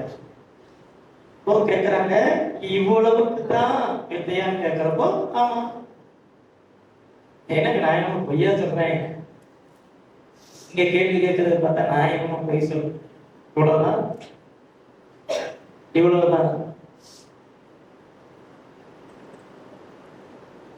பாருங்க, நம்ம நல்லா புரிஞ்சுக்கணும், அந்த ஒரு பொய்யை தேவன் அங்கீகரிக்கிறேன்னு என்ன செய்யணும் பாருங்க. இங்க தசம பாகத்தை பத்தி பேசல, இருக்கிற எல்லாத்தையும் வித்து கொண்டு வந்து என்ன செய்யறாருன்னா வைக்கிறார். இவரை ஏன் வித்து கொண்டு வந்து வைக்கிறாருன்னா, அதுக்கு முன்னாடி பர்னபா என்ன செய்யறாருன்னா வித்து கொண்டு வந்து வைக்கிறார். ஆதி திருச்சபையுடைய தரிசனம் பெருசா இருந்துச்சு, உலகத்திற்கும் சுவிசேஷத்தை கொண்டு போய் சேர்க்கணும் அப்படிங்கிறப்போ அந்த தரிசனம் பெருசா இருந்துச்சு. அப்ப என்ன பண்றது அப்படிங்கிறப்போ பொருளாதாரம் தேவைப்பட்டுச்சு. பல தேசங்களுக்கு என்ன செய்யணும்? போகணும். சீசர்களை குறிச்சு என்ன செய்யணும்? அனுப்பணும். கொண்டு வந்து என்ன செய்யறாங்க? பஞ்சிக்கிறாங்க. அங்கேயும் என்னதான் செயல்படுதுன்னா மனசு தன்னுடைய மனைவி அறிய என்ன செய்யறா? வஞ்சித்து வச்சுட்டு வந்து என்ன செய்யறா? பொய் என்ன செய்யறான்? என்ன ஆச்சு அப்படின்னா, அங்க அவங்க என்ன செஞ்சாங்கன்னா அடிக்கப்பட்டாங்க.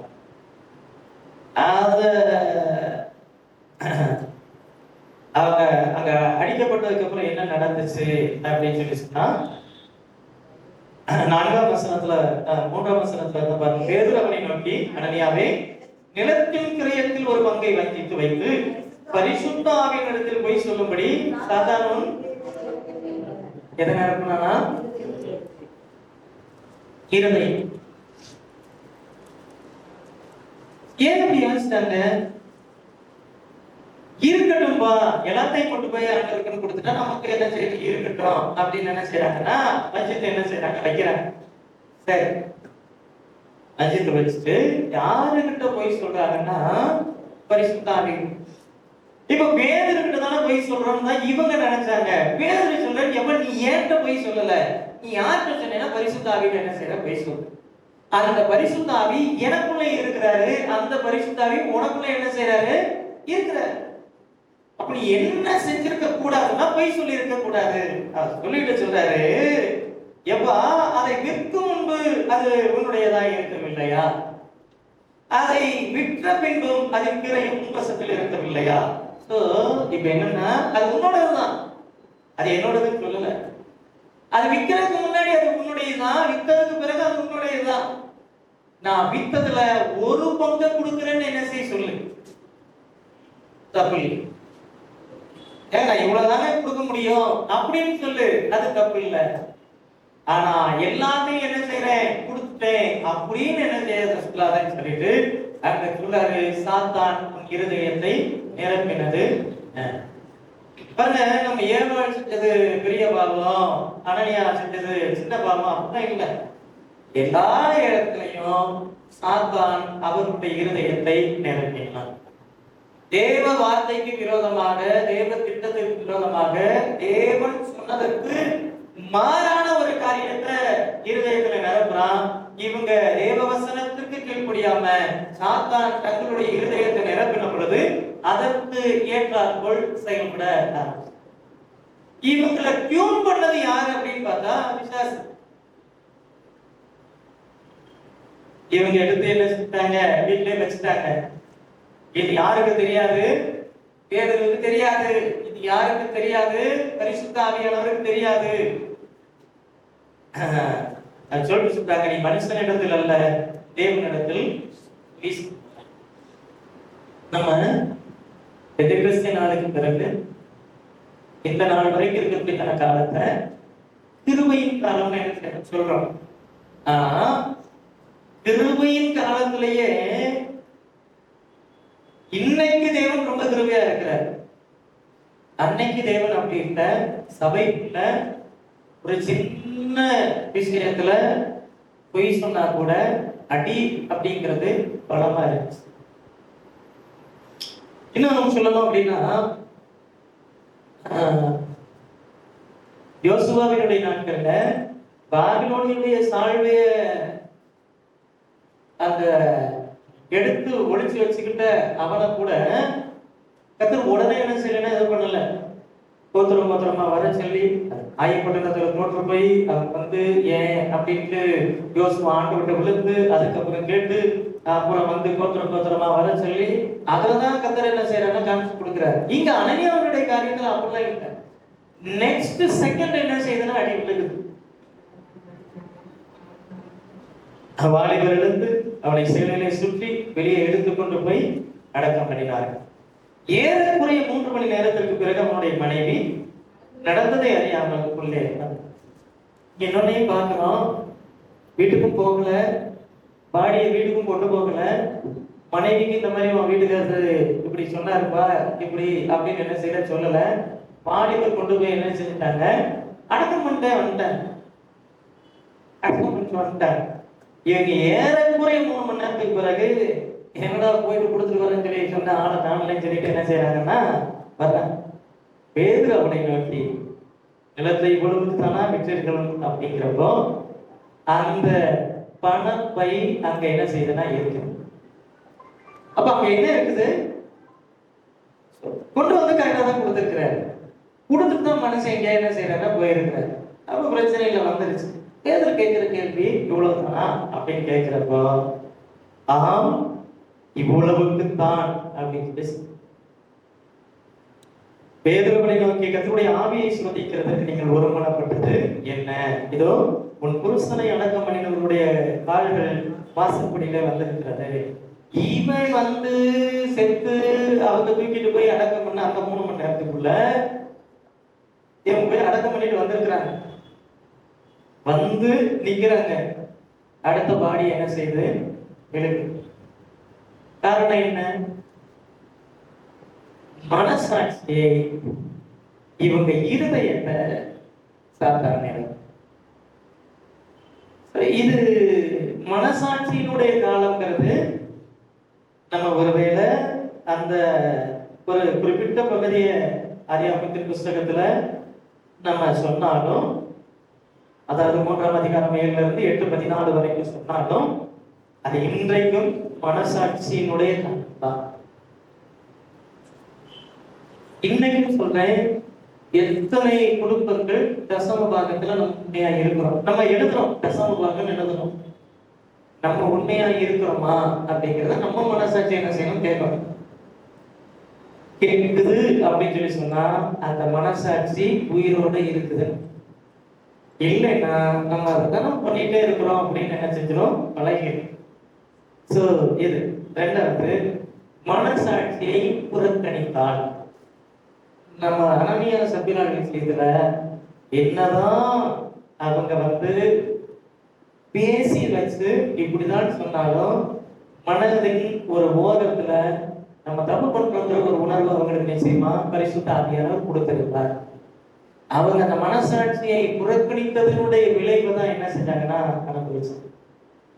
ஆதி திருச்சபையில முடவர்கள் நடந்தது எவ்வளவு உண்மையோ, மற்றவர்கள் உயிரோடு கூட எழுந்தது எவ்வளவு உண்மையோ, அதே அளவுக்கு தவறு செய்தவர்கள் தண்டிக்கப்பட்டார்கள் அப்படின்றதும். அன்னைக்கு இருந்த மாதிரி இன்னைக்கு இருந்தா என்ன என்ன இந்த வாரம் ஆராதனைக்கு வந்தால் அடுத்த வாரம் இருக்க மாட்டேன். மாதம் 3 மணி நேரத்துக்கு ஒருக்கா என்ன செய்யணும்? அடுத்த ஆராதனைக்கு என்ன செய்யணும்? குழப்பம் அடைச்சு பேசாம ஆராதனையை நம்ம கலர் கூட்டத்திலேயே வச்சுக்குவோம். இங்கே என்ன செய்வோம்? இந்த பேர் வந்து மறுரூப மலையில இங்கே உமக்கு ஒரு கூடாரமும் ஏரியாவுக்கு ஒரு கூடாரம், மோசைக்கு ஒரு கூடாரம் போடுங்கிற மாதிரி அங்கங்க தோண்டி வச்சுட்டு என்ன செய்ய வேண்டியதான்? உட்கார்ந்துட்டு இருக்க வேண்டியது. புரிஞ்சு கிருபையா போன வாரத்தில் ஒரு பிரசங்கத்தை கேட்டேன். இயேசு கிறிஸ்துவினோட ரத்தம் எல்லாம் உள்ளது. அந்த ரத்தம் நம்ம பரலோகத்துல கொண்டு போய் என்ன சேர்க்கணும். ஆனா நீ பண்ணக்கூடியதான பாவம் உன்னை பரலோகத்துக்கு கொண்டு போய் சேர்க்காது அப்படின்னா இயேசுவினுடைய ரத்தத்தினுடைய வல்லமை நீ குறைச்சு மதிப்பிடுற. என்ன பாவம் செஞ்சாலும் சரி, உன்னை பரலோகத்தில் கொண்டு போய் சேர்க்க இயேசுவினுடைய ரத்தம் வல்லமையில்தான். எங்கதான் படிச்சாங்க? பிரசங்கத்தை கேட்டுட்டு கையை தட்டி ஆராதனை பண்ணி எவ்வளவு நல்ல பாஸ்டர். பாவம் செய்யாதேன்னு சொல்லல. உன் பாவத்தை விட இயேசுவினுடைய ரத்தம் வல்லமை உள்ளது. அது நிச்சயமாய் உன்னை பரலோகத்துல கொண்டு போய் சேரும். இன்னைக்கெல்லாம் இப்படிப்பட்ட பிரசங்கங்கள் என்ன செய்யுதுன்னா நிறைய பெரிய இது இந்த மாதிரி பிரசங்கங்கள் போட்டா லட்சக்கணக்கில் என்ன செய்யறாங்க பாக்குறேன். அங்கிருந்து உடனே உற்சாகம் ஆயிடுறேன். ஜனங்களுடைய இருதயத்துக்கு கேட்க பிரசங்கம் கண்டிச்சாலும் சேர்த்து கூட வர மாட்டேங்கிறாங்க. இப்போ என்ன செய்யணும்? நம்ம எப்படி என்ன செய்யணும் பேசு. ஆனா உட்காந்து யோசிக்கிறாங்க.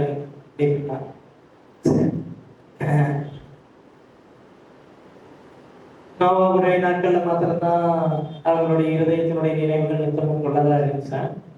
இன்னைக்கு எல்லா தெருக்களையும் உத்தமர்களும் சன்மார்க்கர்களும் நீதிமான்களுமா இருக்கிறாங்களா? இந்த தலைமுறையும் பாவம் பெறுகிறது. இந்த தலைமுறையும் மனுஷகுமாருக்கு வருகிறதான நாட்கள் நோவாவினுடைய நாட்களை போல இருக்கு. இன்னைக்கும் கிட்டத்தட்ட அப்படிதான் என்ன செய்ய இருக்குது. நம்ம தான் நம்மளை என்ன செய்யணும்? சரி, நம்ம தான் நம்முடைய ஆத்மாக்களுக்கு தரவதி, நம்ம தான் நம்மளை என்ன செய்யணும்? சரி பண்ணி. சரி, அப்போ 2 காலகட்டங்களை பார்த்துருக்கிறோம். ஒன்று இன்னசென்ஸ் ஏரா, அதுக்கப்புறம் இன்னொன்று மனசாட்சி காலம். மூன்றாவது காலம் அப்படின்னா ஹியூமன் கவர்மெண்ட் ஏரா. மனிதர்களுடைய கரங்கள்ல தேவன் என்ன செய்யறாருன்னா ஆட்சி என்ன செய்யறாருன்னா அவர் கொடுக்கிறார். எது? நோவாவினுடைய நாட்களுக்கு பிறகு.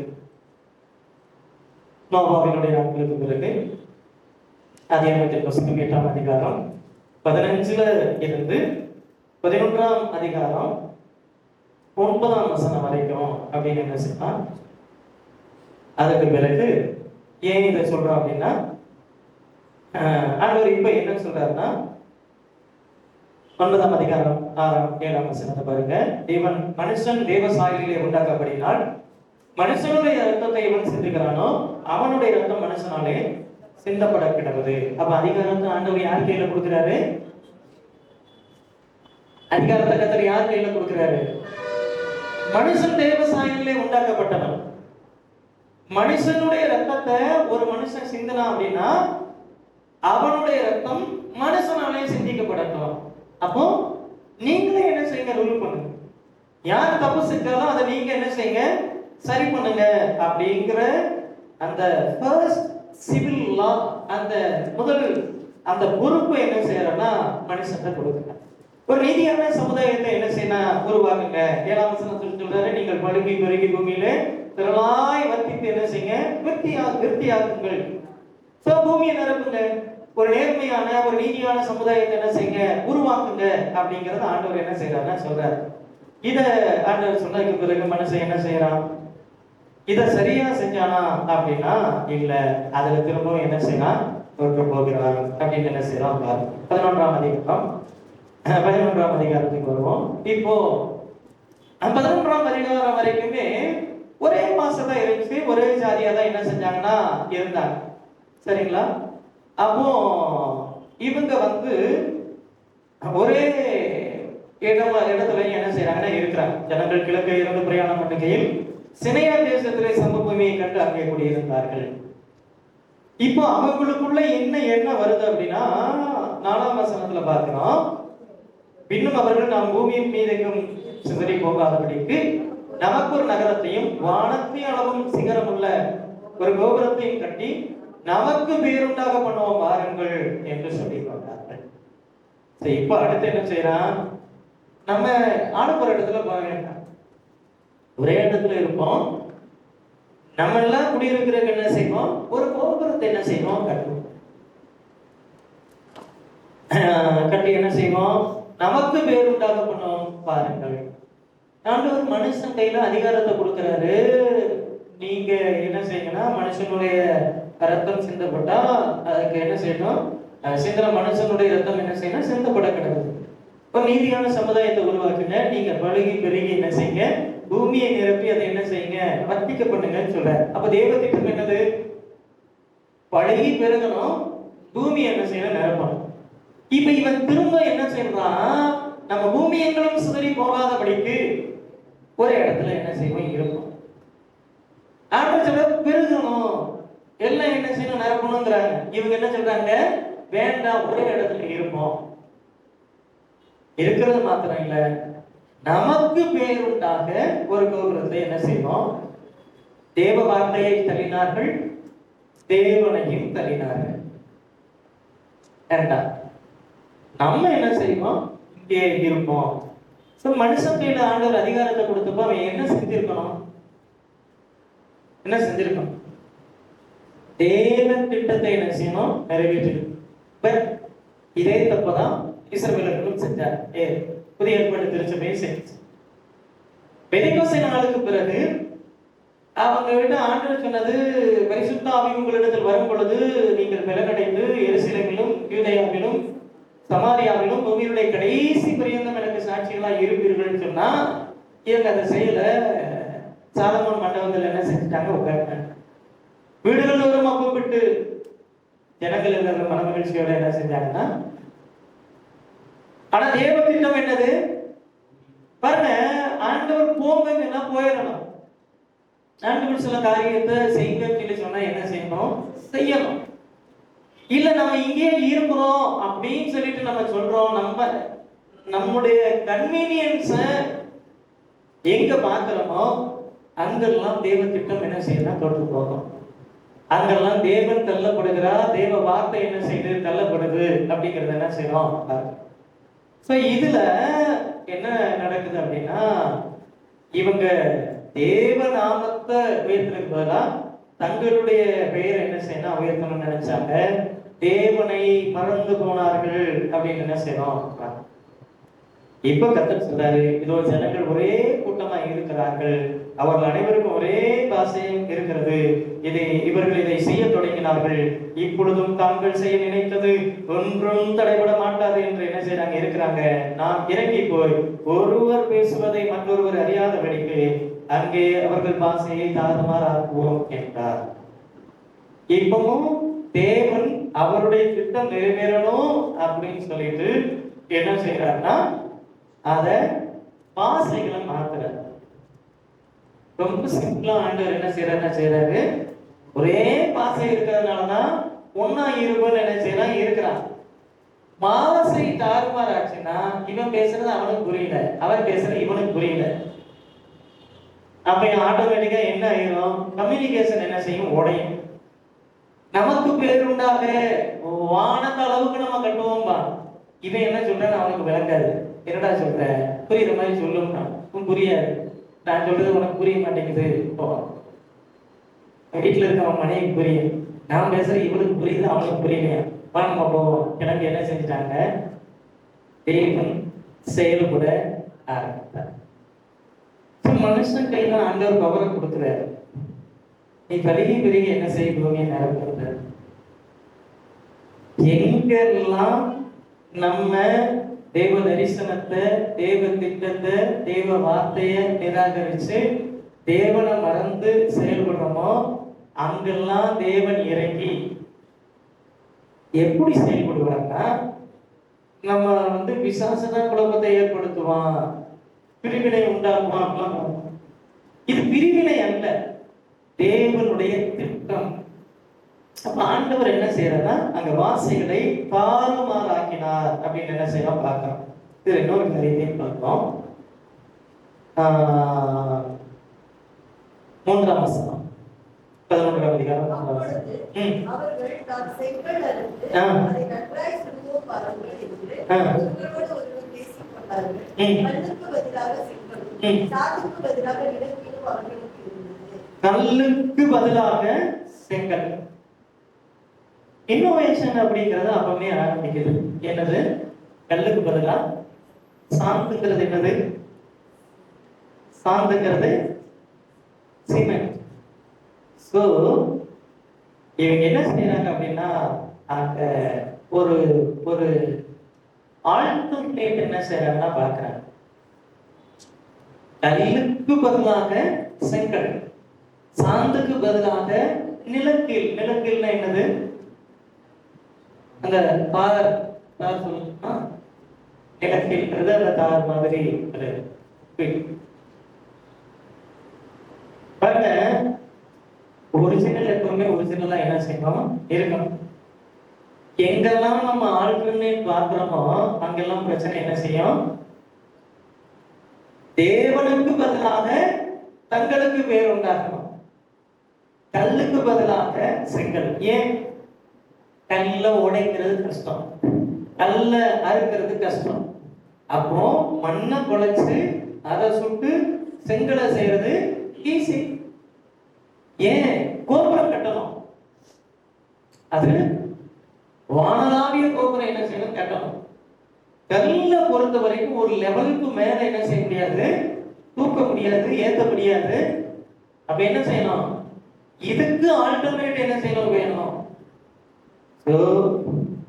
ஒரு சின்னதை விட சில நேரத்தில் டூப்ளிகேட் நல்லா இருக்கும், ஆனால் பின்னுவதைத்தான் ஒரு நல்ல. பாருங்க, அன்னைக்கே இவன் இருதயம் எவ்வளவு வித்தியாசமா எவ்வளவு மோசமா யோசிச்சு பாருங்க. கல்லுக்கு பதிலாக செங்கல், சாந்துக்கு பதிலாக நிலக்கு. மனுஷனை பொறுத்த வரைக்கும் எப்பவுமே தேவசாயில உண்டாக்கப்பட்டவன். அவனுக்கு அந்த அறிவையும் ஞானத்தையும் கத்தர் என்ன செய்யறாரு? கத்திருக்கிறார். அந்த ஆல்டர்னேட் அப்படிங்கிற அந்த டூப்ளிகேட் அப்படிங்கிற காரியத்தை எப்ப கொண்டு வந்தாங்க அப்படின்னா, ஆபிரகாமினுடைய நாட்களுக்கு முன்னாடி, நோவாவினுடைய நாட்களுக்கு பின்னாடி என்ன செஞ்சாங்கன்னா கொண்டு வந்தாங்க அப்படின்னு செய்யலாம். மொழிகளை, பாஷைகளை தேவன் தாறுமாறாக்கினது தேவனுடைய எந்த குணத்தை காட்டுது? ஏன் தாறுமாறாக்கினாரு? ஏன் தாறுமாறாக்கினாரு? அப்புறம் கட்டிட்டு போறான்னு விட வேண்டியதானே? சரி, எல்லாம் ஒரு மனம், ஏழு சிந்தை, இதெல்லாம் கத்தர் எப்பவுமே விரும்புறது தானே. அவன் அப்படித்தானே இருந்தான். ஏன் தாறுமாறாரு? எல்லாம் சரிதான். பெருமை உள்ளவனுக்கு தேவன் எதிர்த்து. அவன் தேவனை தள்ளி என்னைக்கு தங்களுக்கு பேர் உண்டாக்குவோம் சொல்லிட்டு ஒரு காரியத்தை செஞ்சானோ, நீங்க இதை அனனியா விஷயத்திலையும் அப்ளை பண்ணி பார்க்க முடியும். இவன் கொண்டு போய் கொடுத்தது எதுக்கு கொடுத்தான்னா, ஊழியம் வளரணும், தேவ தரிசன நிறைவே ஆகி கொடுத்துட்டான். நாளைக்கு நம்மள என்ன சொல்லுவாங்க? சரி, என்ன செய்வோம்? கொஞ்சம் கொண்டு போய் என்ன செய்வோம்? நம்மளும் கொடுத்ததா நாளை வரலாற்றுல என்ன செய்யணும்? பொண்ணு எழுத்துக்களால் பொறிக்கப்பட்டதுன்னு என்ன செய்யறாரு? பெருமை உள்ளவனுக்கு தேவன் என்ன செய்யறார்? அன்னையில இருந்து இன்னைக்கு வரைக்கும் தேவனுடைய குணம்ங்கிறது ஒண்ணுதான். அது எங்க எவனுக்குள்ள பெருமை இருந்தாலும் தேவன் எதிர்த்து நிற்கிறவராய் இருந்தார் அப்படின்னு என்ன செய்யலாம். இவங்க என்ன செய்யலாம் அப்படின்னா, இப்ப ஆண்டவர் நம்பி கொடுக்குறாரு, இதெல்லாம் செய்யுங்கப்பா, நீங்க பள்ளிக்கு பெருகி பூமி நிரப்புங்கப்பா, இதெல்லாம் சொல்றாரு. ஆனா ஆனா இவங்க என்ன செய்யல அப்படின்னு சொல்லி சொன்னா, அந்த தேவன் எந்த ஒரு ஒழுங்கு சமுதாயத்தில் ஏற்படுத்தப்படணும்னு நினைச்சாரோ, எதெல்லாம் இவங்க செய்யணும்னு நினைச்சாரு அதை எதையும் செய்யல, விளைவு தேவன் தாறுமாறு ஆக்கிறார் அப்படின்னு செய்வாங்க. நான்காவது பிராமிஸ் ஏரா, வாக்கு தத்தத்தினுடைய காலம். ஆதியாகமத்தினுடைய புஸ்தகம் 12ஆம் அதிகாரத்திலிருந்து யாத்திராகமத்தின் புஸ்தகம் 49ஆம் அதிகாரம் வரை இந்த அதிகாரங்களை நம்ம வாக்கு தத்துவத்தினுடைய காலம் அப்படின்னு என்ன செய்யலாம்னா, வாக்கு தத்துவத்தினுடைய காலம்.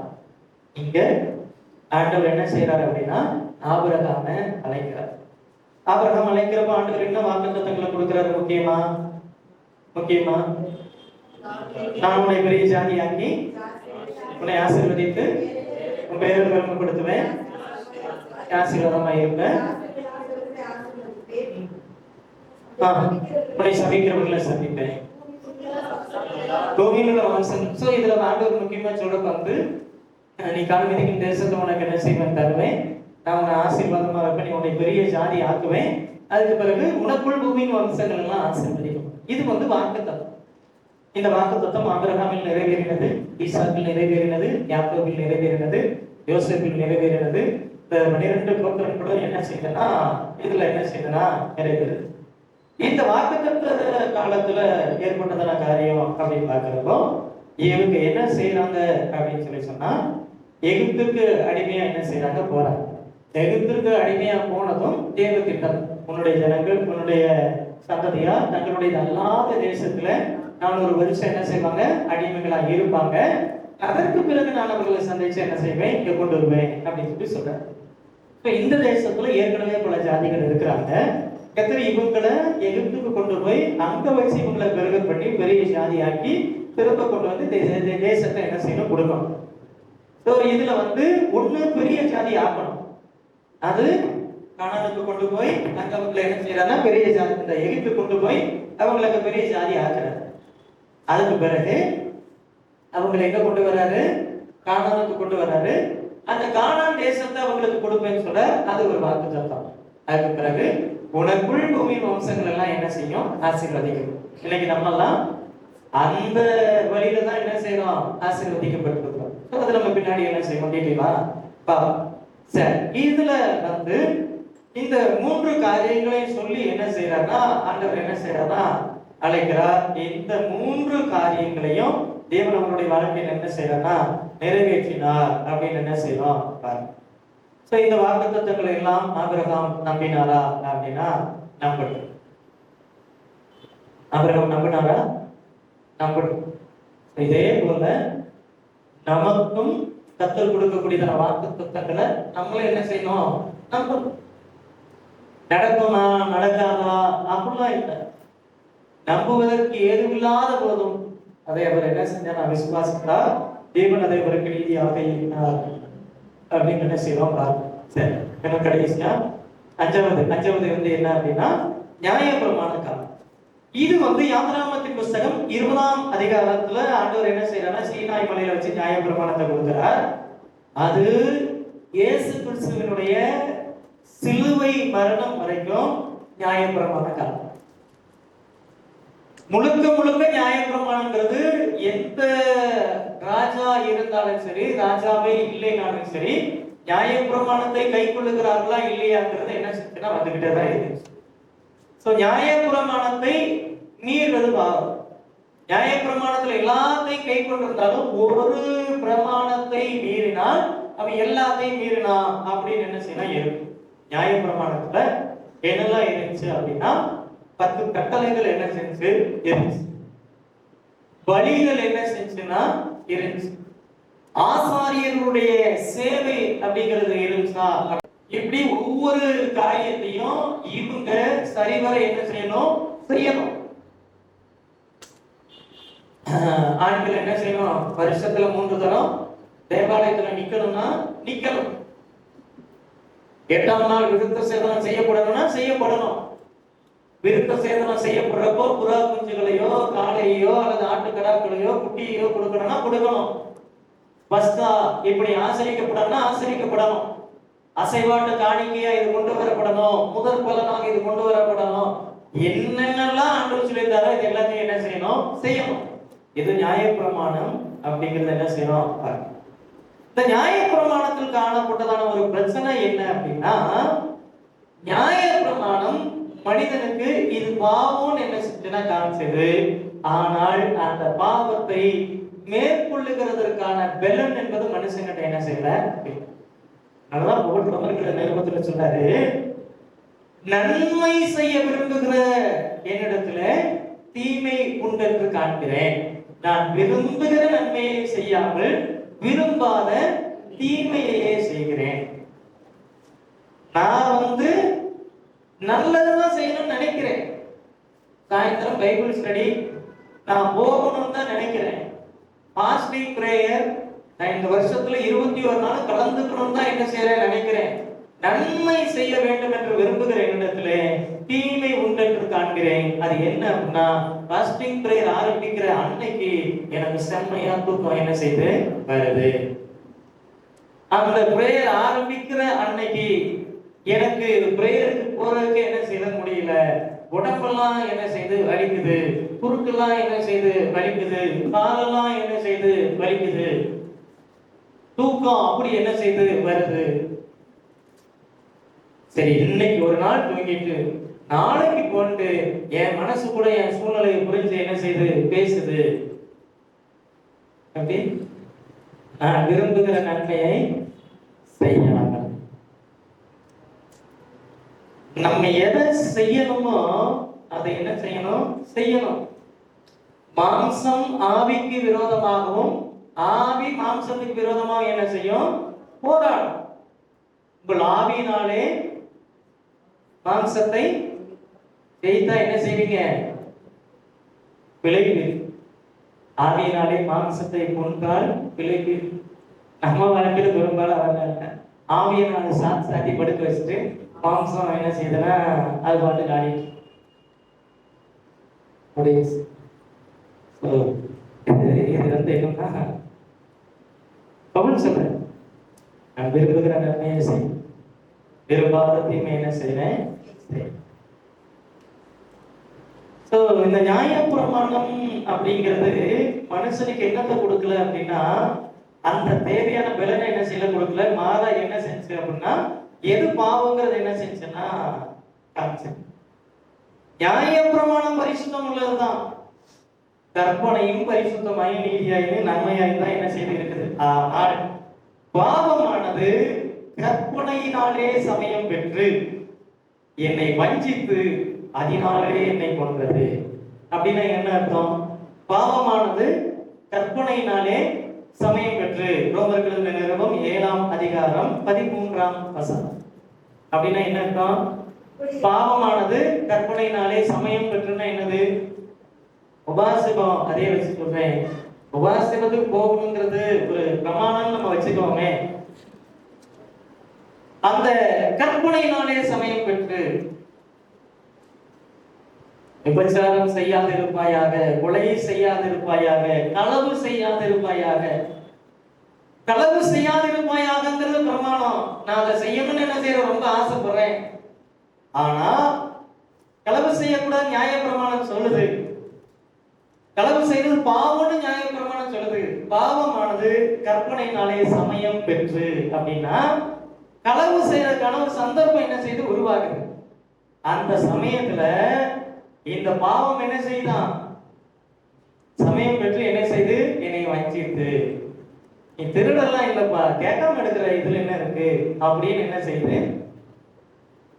திருடெல்லாம் இல்ல, நீ என்ன செய்யற, கேட்காம என்ன செய்யற எடுக்கிற. சமயம் பெற்று என்னை வஞ்சித்து அதனாலே என்னை என்ன செய்தனா வந்தது. 13ஆம் வசனத்துல அவர் சொல்றாரு, இப்படி இருக்க நன்மையானது எனக்கு மரணம் ஆயிற்று. அப்படி அல்ல, பாவமே எனக்கு மரணம் ஆயிற்று. பாவம் கற்பனையினாலே மிகுந்த பாவம் உள்ளதாக படிக்கும். அது நன்மையானதை கொண்டு எனக்கு மரணத்தை உண்டாக்கினதுனாலே பாவமாகவே விளக்கும்படிக்கு அப்படி ஆயிற்று. நியாய பிரமாணம் எனக்கு தெரிந்திருக்கிறபடி நியாய பிரமாணம் என்னது, ஆவிக்குரியதா இருக்குது. ஆனா நானும் பாவத்துக்கு கீழாக வைக்கப்பட்டு மாம்சத்துக்கு என்ன செய்யறேன், உரியவனாய் இருக்கிறேன். நான் விரும்புகிறதை செய்யாம நான் வெறுக்கிறதை செய். நான் விரும்பாததை சீக்கிரமாய் இருக்க நியாய பிரமாணம் நல்லதுன்னு என்ன செய்ய வந்துக்கிறேன் நான் அல்ல, எனக்குள் வாசமாய் இருக்கிற பாவமே அப்படி என்ன செய்கிறது அப்படின்னு என்ன செய்யறார். சோ இத சொல்லிட்டு 24ஆம் வசனத்துல சொல்றாரு, நிர்பந்தமான மனுஷன் நான், இந்த மரண சரீரத்தை என்று யார் என்னை விடுவிக்க கூடும், விடுதலை ஆக்குவார் அப்படின்னு என்ன செய்யறார். பவுலே சொல்றாரு நிர்பந்தமான அப்படிலாம் சொல்லிட்டு அதுக்கு அடுத்த வசனத்துல சொல்றாரு, நம்முடைய கர்த்தராகிய இயேசு கிறிஸ்து மூலமாய் தேவனை ஸ்தோத்திரிக்கிறேன், அதனால் நானே என் மனதினாலே தேவனுடைய பிரமாணத்திற்கும் மாம்சத்தினாலே பாவ பிரமாணத்துக்கு என்ன செய்ய ஊழியம் செய்ய சொல்லிட்டு, ஆனபடினாலே கிறிஸ்து இயேசுவுக்கு உட்பட்டவர்களாய் இருந்து மாம்சத்தின்படி நடவாமல் ஆவியின்படி நடக்கிறவர்களுக்கு ஆக்கினை தீர்ப்பு இல்ல. அப்ப என்ன சொல்றாரு, எப்ப நீ திரும்ப திரும்ப நியாயப்பிரமாணம் நன்மை செய்ய விரும்புகிற என்னிடத்துல தீமை உண்டென்று காண்கிறேன், அப்படி நீ இதெல்லாம் என்ன செய்யாத இது பண்ணாத அப்படின்னு சொல்லிட்டு வசனம் சொல்லுது.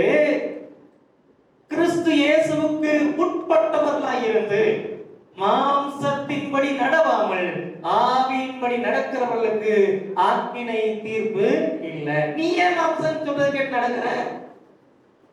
மாம்சத்துக்கு என்ன செய்யாத, செவி கொடுக்காத, மாம்சத்துக்கு என்ன செய்யாத, கீழ்ப்படியாத. உன் மாம்சம் சொல்லக்கூடிய காரியத்துல ஏதோ இன்னும் கொஞ்ச நேரம் தூங்கலாம், இந்த பிரேயருக்கு போக வேண்டாம், இழுத்து போத்தி தூங்குன்னு மாம்சம் சொல்லுச்சுன்னா கேட்காத. ஆவி என்ன சொல்லுதுன்னு கேளு. மனுஷனுடைய ஆவி கர்த்தர் தந்த தீபமாய் இருக்கிறது. இது எப்பவும் கர்த்தரோடு கனெக்டா இருக்கணும்னு என்ன செய்யணும் விரும்பும். இந்த மாம்சம் மண்ணோடு கூட என்ன செய்யணும் ஒட்டிட்டு இருக்கணும். இது மண்ணுக்குரியதான் யோசி. நான் கிறிஸ்து இயேசுவுக்கு உட்பட்டவனாய் இருந்து மாம்சத்தின்படி நடவாமல் ஆவியின்படி நான் நடக்கிறேன்னா எனக்கு ஆக்கினை தீர்ப்பு இல்லை. இதுதான் நியாய பிரமாணத்தினுடைய சரிங்களா. நம்ம இன்னைக்கு இதுல நம்ம பார்த்தது இருக்கக்கூடிய 5 காலகட்டங்களை பார்த்தோம். இதற்கு அடுத்து இருக்கக்கூடியதுதான் பெந்தேகோஸ்தே நாட்களுக்கு பிறகு ஏற்படுத்தப்பட்ட கிருபையினுடைய காலம். ஸோ வர ஞாயிற்றுக்கிழமை நம்ம அந்த பெந்தேகோஸ்தே நாளை குறித்து என்ன செய்ய போறோம்னா நம்ம பார்க்க போறோம். நிறைய காரியங்கள் நாங்கள் திட்டம் பண்ணி வச்சிருக்கிறோம். விஷுவலா சில காரியங்களை ஒரு வீடியோ ஃபார்மட்டையும் உங்களுக்கு காமிக்கணும் அப்படின்னு நினைச்சிருக்கிறோம். பண்ணுங்க.